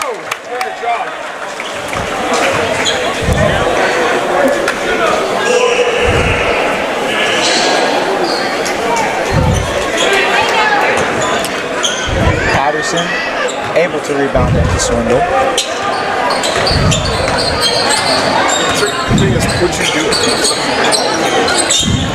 Lance Smith gonna get the layup. Almost looked like he was going up for a dunk there. Yeah, good job holding back on giving it, because those Elkhorn South defenders, they were up in there. They could have blocked that if he went for a dunk. So good job holding on to it and floating it in instead. Looks like we have a timeout here. Elkhorn South's offense looking a little more slower than they once were earlier in this game. Yeah, kind of the fire's burning out there right now. You want to get those, not for West or for Elkhorn South, of course, but in the long run, you want to keep that fire going, at least have some embers going, so if you do get down, you want to spark back up and get your lead back. Of course, not for the South, for South here right now. To further put that, ember, I feel like Jacob Johnson Jr. would be, a guy that can, keep a small fire for the Storm offense. Yeah, definitely.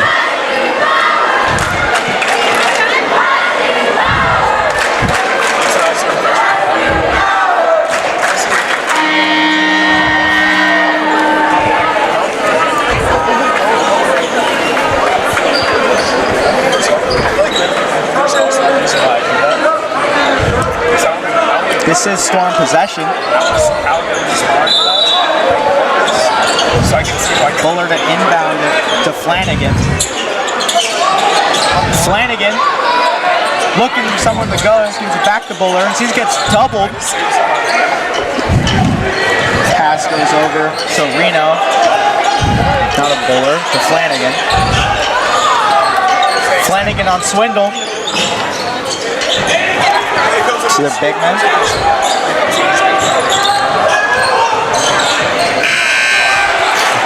And Flanagan able to get the shot up right before the end of the shot clock. Yeah, that's a really good skill to have there, getting the shot off before getting a buzzer beater in any sense, honestly, even if it's just a shot clock. Lance Smith, the three, no good. What are we doing there? Someone's got to let it fly, it's true, but he's probably not our best option to do that. I'd rather give it to Regan or EJ Swindle before I give it to Lance.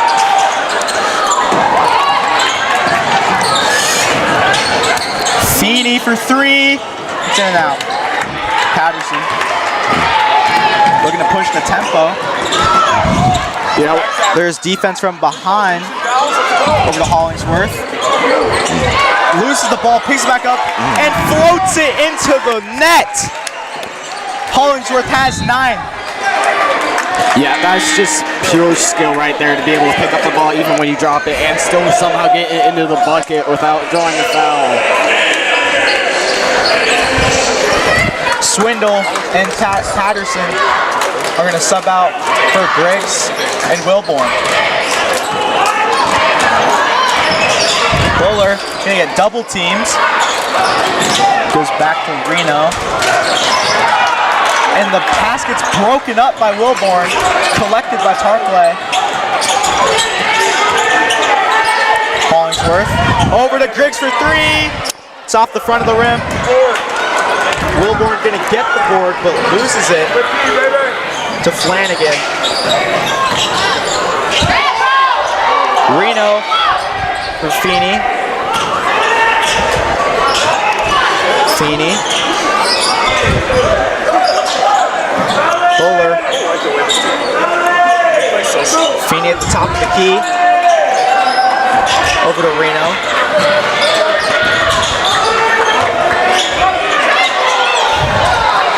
Feeney for 3, and it's in and out of the rim. His Wolverines ball. Wolverines defense, staying strong. The Storm, passing the ball around a whole lot of times, and they've been able to keep up with it. Yeah, I think the general theme tonight, besides pink out, at least for our teams playing, is going to be in and out. And it's like your offenses and defenses seem to be fading in and out of consciousness in a sense, and you just want, instead of just having that, you want to actually, for both sides, just keep it up, keep the momentum, keep the pace. Wilborn gonna get fouled on.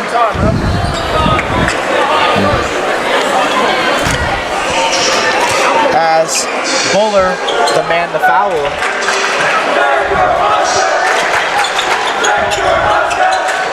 Wilborn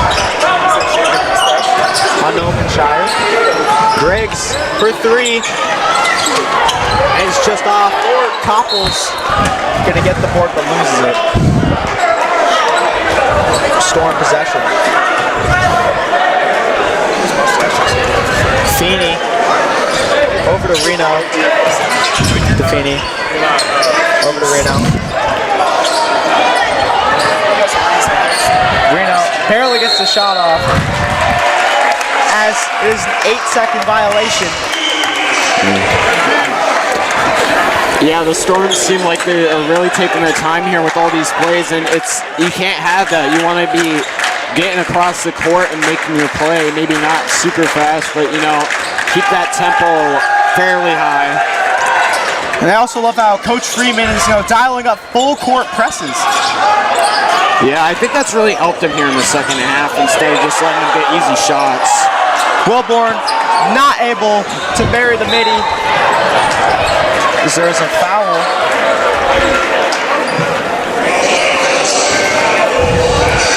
Copples is going to foul.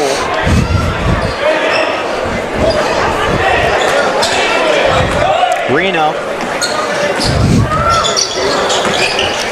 We just got Buller. Feeney to Buller. And there looks to have been a foul again.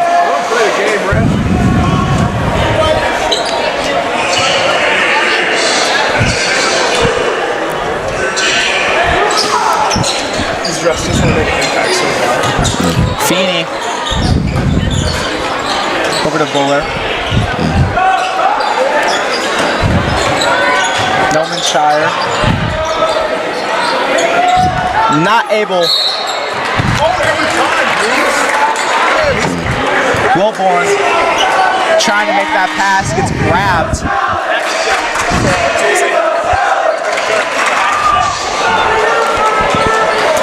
I know I said earlier during the preview that I thought this would have been a fairly high-scoring game. Not super high-scoring, but, at least like 60 points per team. This has just been the exact opposite of what I've expected. A lot more defense-heavy and teams just chucking up shots and nothing's working. So, yeah, not a good look on my part.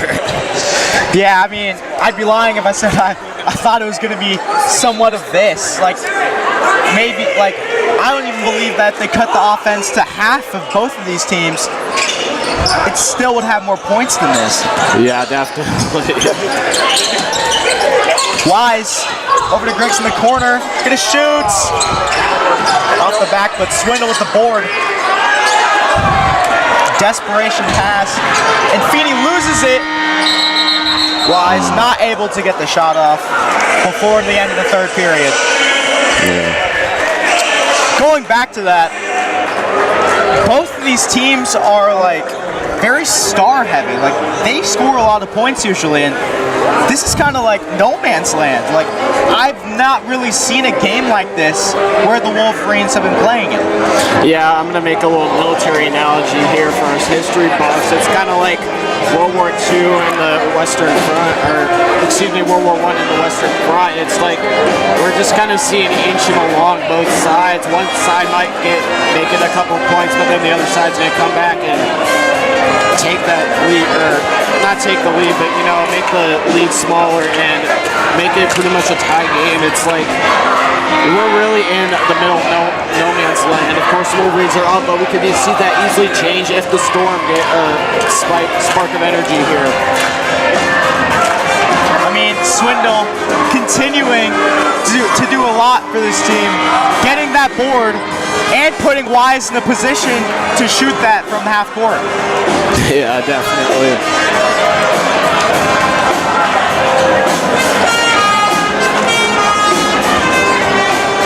I mean, I believe everyone on the preview earlier is way off in their predictions.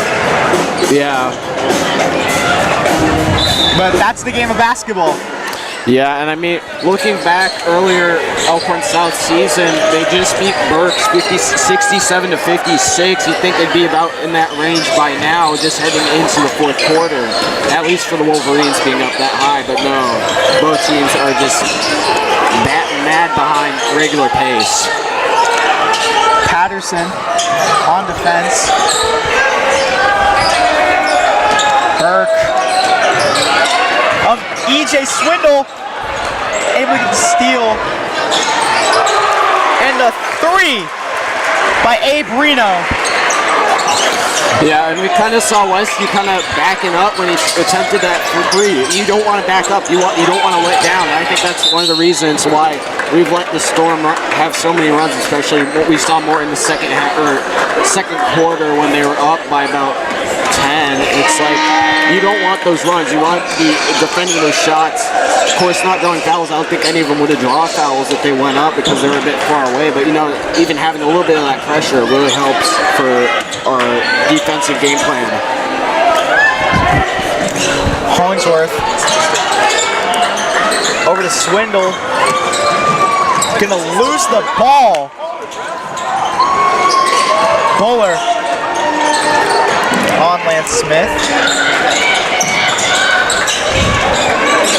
Burke. There's gonna be a travel on Abe Reno. And that's gonna be Wolverines' possession with the Storm down by 4. I mean, it does help the Wolverines, but it's like we can't just be hoping for travels to get the ball back. We just gotta keep that defense up that we saw in the last half of the second quarter, and now through the third quarter at least. Lance Smith not able to bury the 3, and is rebounded by Charlie Buller. Yeah. But Hollingsworth with the steal. Not gonna be able to get the rebound. They were, didn't have the man advantage. And Buller gonna bury the 3 to cut the Wolverines lead to 1. Yeah, it seems like our team's kind of losing our sense of direction here. Our forwards are shooting threes and our guards are going in the paint and shooting twos. We want to reverse that. We want get back into the respective positions. I mean, they are good to stretch, or they are stretchable players, but, you know, you're stretching, I think Coach Freeman's stretching them a little bit too much, and I don't think it's working, especially, and this is why we see such a low-scoring game from the Wolverines. Lance Smith able to bury his first of 2. But to go back on what you said, in all fairness, the Storm has played, I mean, spectacular defense tonight. Yeah, I mean, we kind of seen that on both sides, but like Wolverine, like on offense, it's just like kind of just throwing stuff at the wall to see what sticks, and we're not sticking to our regular game plan, it seems like. This full court press. Oh, he didn't take a shot, but it's missed. Patterson with the rebound. Swindle gonna direct traffic.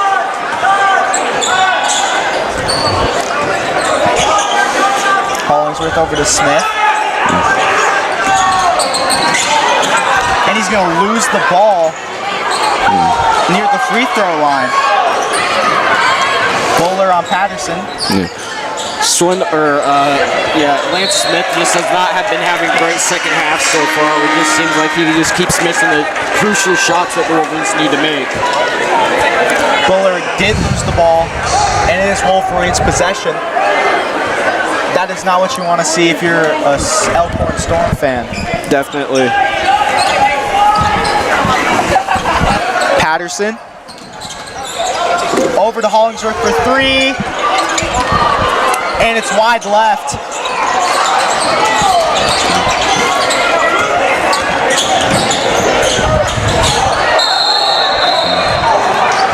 There seems to be a travel by the Storm. A group of fouls being called on the Storm as of late. Yeah, this feels like we're watching a simulated 2K game, 2 CPU players just playing like 0 offense, 100% defense, 100% foul call rate for the refs. It's kind of ridiculous. Amir Wise over to Swindle. Patterson in the corner, driving to the paint. Wise. Back to Patterson, over to Swindle for 3, and it's off the back, but Tarplay get the rebound, gives it back to Swindle, and he gets hacked. Swindle is gonna get 2, and the foul troubles for the Storm is just not easing up. Yeah, definitely.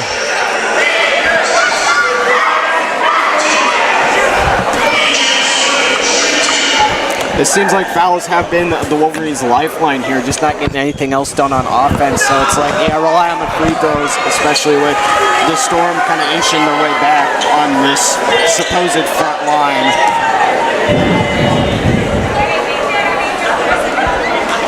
Swindle gonna bury one of his 2. There is a timeout.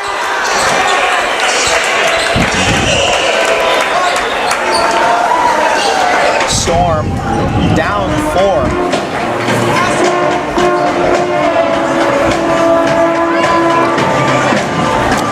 What do you expect both coaches to be drawing up here, Will? I'd just say probably aggressive defense, obviously, on both sides. We've seen that so far, and I think they're not going to be switching game plans, especially with how the game's been scoring so far. One of the big factors is whenever team gets a hot start after this break, they're going to win the game. It's pretty much a guarantee. Either Westview has to get their gears going on offense again, like we saw at the end of the second half, the end of the second quarter, beginning of the third, or Elkhorn South is just going to take advantage of that and maybe pull away with the win here at the den tonight.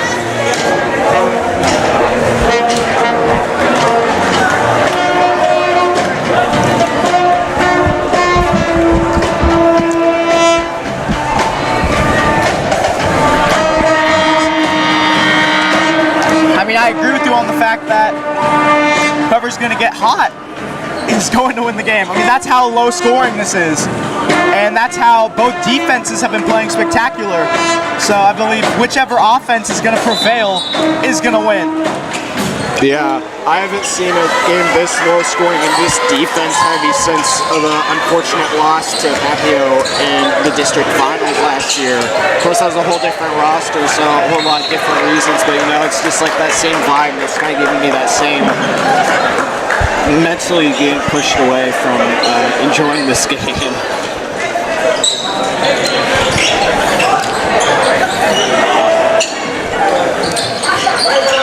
The big man down low on Andre.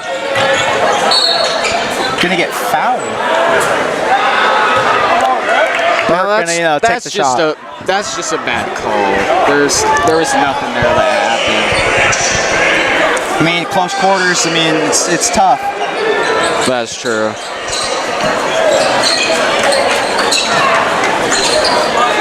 For three, and it's good. Johnson Jr. for three at the top of the key. Yeah, I think this has been Westview's kryptonite here. They are not getting up on those attempted three-pointer shots. They're not defending, and that's going to cost them greatly, especially here with a one-point game with 4 minutes left. Wise for three on the wing, and the inbound goes awry. Amir Wise able to put this lead back up. Yeah, as soon as I start critiquing them, they start playing well again. I don't know. It might have something to do with our team today. I mean, Amir Wise, the past 3 games is just, going off. Like, even in the loss to Millard North last week, he was making some good threes. Yeah, definitely. Wilborn over to Swindle, to Wise again. Patterson for three. It's good! Zion Patterson for three on the wing. And there's a foul on Tarplay. What? Near the den. Oh my on the gosh. Line. I mean, right when the Wolverines offense begins to pick up, there's always something. Yeah. Just getting honestly unfair calls here.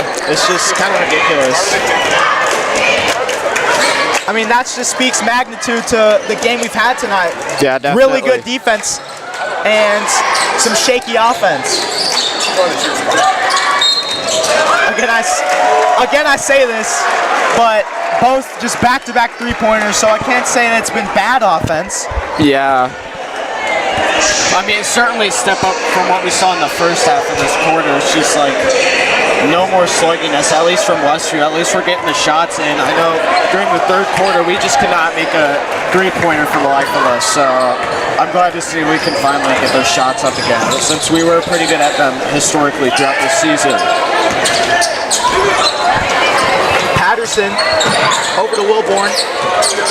They're driving to the paint. And Nolanshire going to take the charge, but he gives the call to Wilborn. I thought he was going to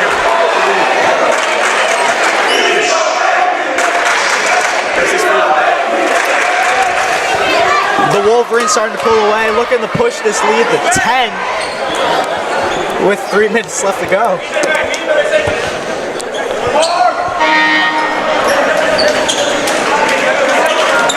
Looks like the refs issued a little 15-second timeout here.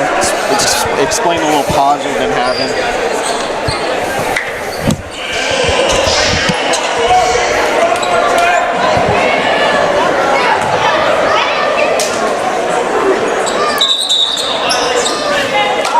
There's a violation.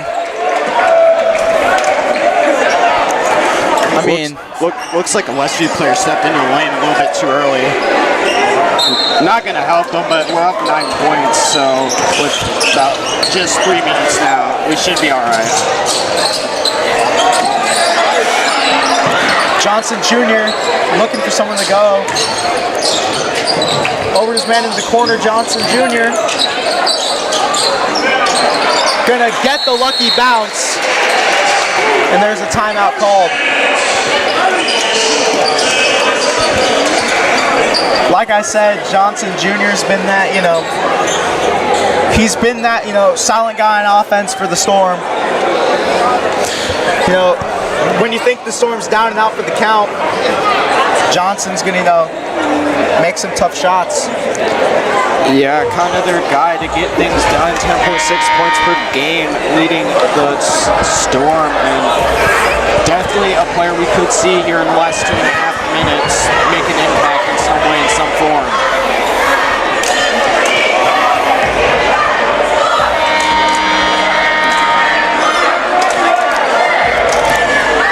I love how the Wolverines have been able to, spread the wealth. I mean, of course, there's not been many points scored today, but there have been, 9 points apiece for 3 players for the Wolverines.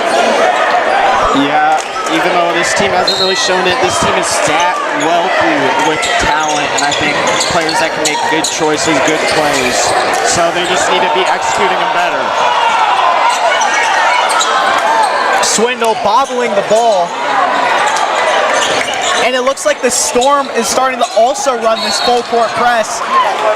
And Wise is going to foul Charlie Buller. I mean, me personally, if I'm going to want somebody in a full court press, I'm going to want Amir Wise. Yeah, definitely.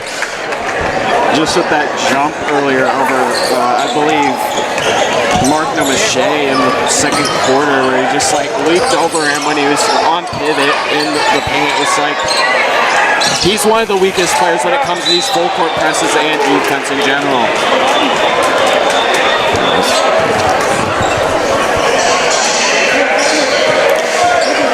Both full court presses have, been a struggle for both teams as, the pass goes awry for the Storm, but they do have possession. Yeah. I think that's just kind of been the name of the game today. Everything just going awry for both teams. As Flanagan is going to get the 2.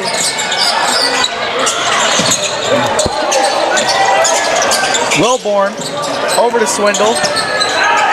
Back to Wilborn. And there is a foul on Abe Reno. That catch by Wilborn we just saw was impressive. The one-handed grabbing it like Odell Beckham Jr. Maybe he should have gone out for the football team this year too and helped him out a little bit.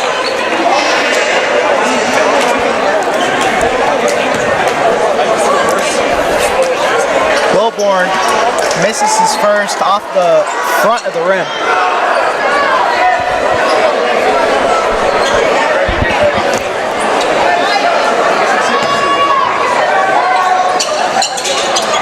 Wilborn going to miss both, but Swindle with the rebound. Griggs going to pass it to Swindle. He's going to get doubled, but there is a foul. Yeah. Very much the displeasure of head coach of the Storm, J.J. Zumbrenner. Yeah. And Swindle, he's just been proving himself more and more to be evolving into that leadership role. He's only a freshman, but he's already one of the faces of the team. He's really just saw that rebound and taking that foul. He's just brought his own initiative and drive to this team. Swindle able to get himself 9, and now there's 4 players who have 9 apiece in the 50 points for the Wolverines. Yeah. Team-wide effort here tonight, and luckily it's paid off. Swindle gonna bury 2, and now he's gonna lead the team in points at 10.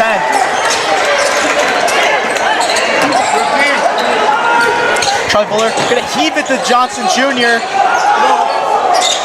He's gonna get Griggs gonna lose it to Johnson Jr. He's gonna get 2 for $1 as the Storm is down 3. He's gonna steal Johnson.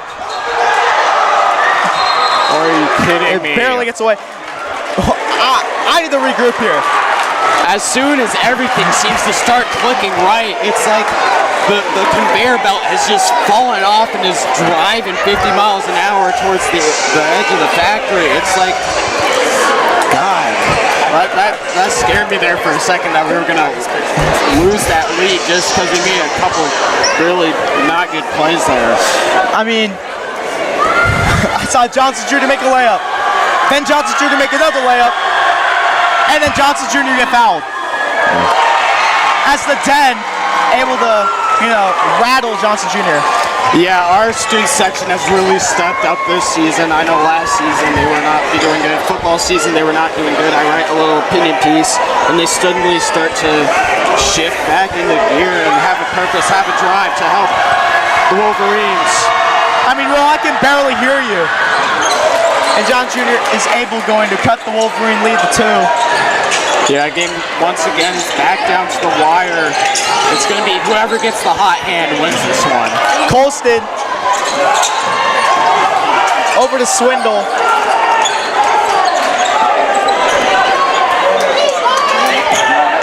Swindle not going to get the... It's Feeney is going to push the tempo. There's a timeout by J.J. Zumbrennan. And this just speaks magnitude of the game we've had so far. I mean, when you think the Wolverines are, going to go up multiple, double digits, the Storm is just going to keep suffocating on defense and cause turnovers. And turnovers have been an issue for the Wolverines. And I can tell that J.J. Zumbrennan has had his guys in the film room. Yeah, the Storm really brought the thunder there for a couple of seconds, with Westview just making mistake after mistake and losing 6 points almost. It's just like, you can't be allowing that, especially this late in the game. 47 seconds. It was about 2 minutes earlier, but it's still, you cannot let that happen, especially any point in the game, and especially not during the fourth quarter when you just dug yourself out of a hole. I mean, Jacob Johnson Jr., just that guy for the Storm. Whenever they need a tough bucket, he's gonna, be there. And he's been that ember that has kept burning when the rest of the offenses seem to, not be on fire. Yeah.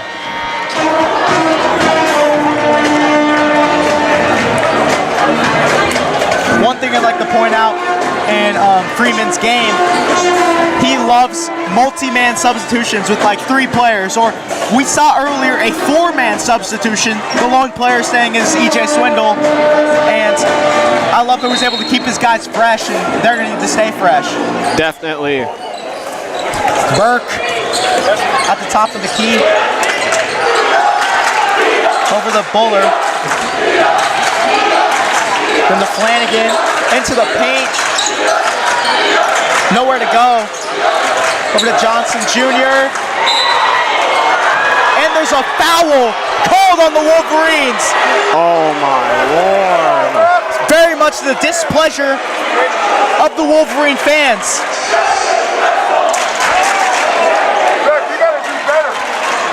I mean, this is, I don't want to be negative, but this is just a collapse. Yeah.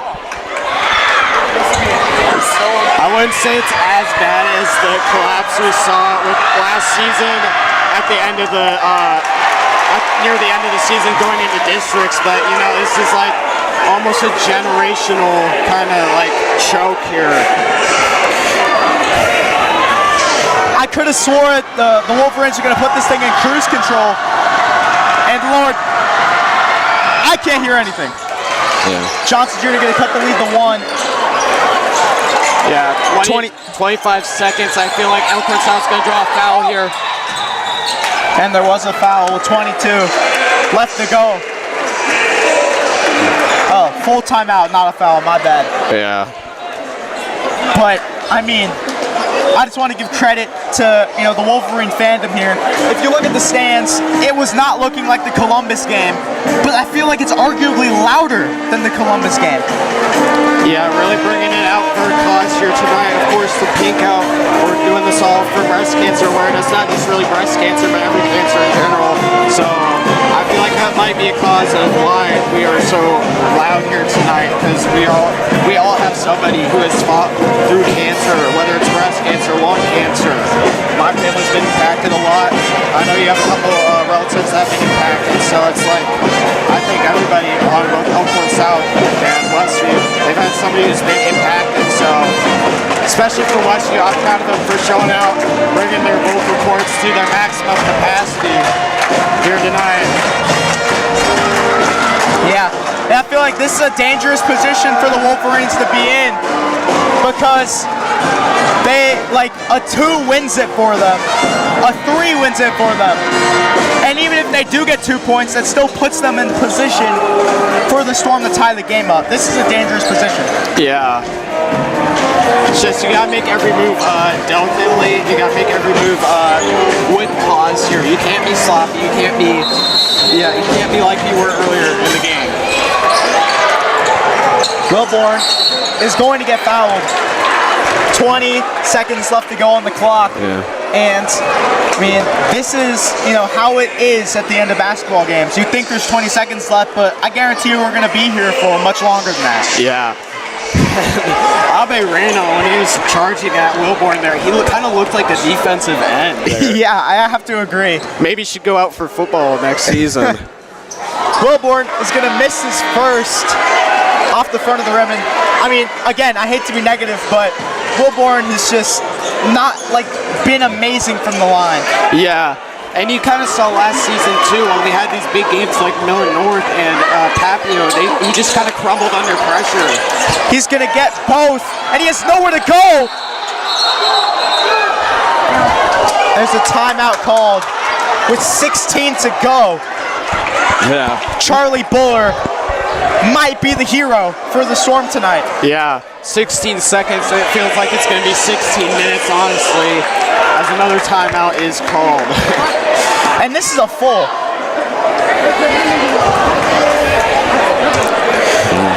I mean, just Eli Wilborn missing both of his 2, and the Storm is able to recover the rebound. Yeah, it just feels like this team is good, but they're not good enough to handle under pressure. They're not good enough to handle those big games. Of course, they defeated Lincoln Southeast earlier this season, but I think Lincoln Southeast has honestly been kind of a fraud team. They just aren't able to, or they just kind of crumble under pressure too. So it's like one of the things as we retool to go into districts and hopefully a playoff run. I don't see it happening, honestly, if we keep playing like this, but if we do make a playoff run, one thing we do need to retool is get rid of the sloppiness, play ethical basketball, and play just like use your essentials. I forgot the word. Yeah. Fundamentals. That's what I was thinking. Yeah, that sounds right. Charlie Buller, the man to inbound. 16 seconds, I would sure hope they're going to get down there quick. Flanagan. Buller looking to make something work. We're under 10 seconds. Flanagan. And Wow. Wow. Charlie Buller Wow. able to make the buzzer to beat the Wolverines as it looks, but there could be time left. But Yeah, Charlie, that shot was definitely up with about 1 or 2 seconds left. I do not think this is the end of the game here. I think Westview will have a chance, at least some sort of chance. They probably won't make a shot if it's a half-court lead, but they still have some kind of chance, I believe. I mean, let's give some credit to JJ Zumbredden. I guarantee you they've been working on that play. Charlie Buller, the guy to come around in a hook, and Abe Reno, the guy to, bounce pass it to him. Yeah. I mean, what turn of events have we had? There is 1 second left. Yeah, I don't know if the Wolverines could come back from that. That was kind of like the final stab. Yeah. Is this the nail in the coffin? I don't want to, copy people, but that could be the dagger that, sends the Storm away with the win. Yeah. And the Storm, they don't really have much to fight for. They're 9 and 10. They're probably going to be put in the lower seeds of a district. They probably won't make state unless they have this turnaround like they kind of see tonight, coming back, clawing back the way back in the season. I could see them as a playoff team if they took Westview to the wire, and Westview has taken other playoff teams to the wire too. Yeah, and I believe, I don't want to give one sole person credit, but Charlie Buller, Like, he got the rebound, and how fitting is it for him to be the one to almost make the game winner. And I also want to give credit to Jacob Johnson Jr., the guy to put the Storm in a position to win the game. Yeah. Patterson is the guy to throw this Hail Mary. Wise. And it's not even close. The Storm are going to pull the upset. And the Wolverines are going to move to 13-9. And the Elkhorn South Storm is going to move 10-10. Thank you guys so much for watching.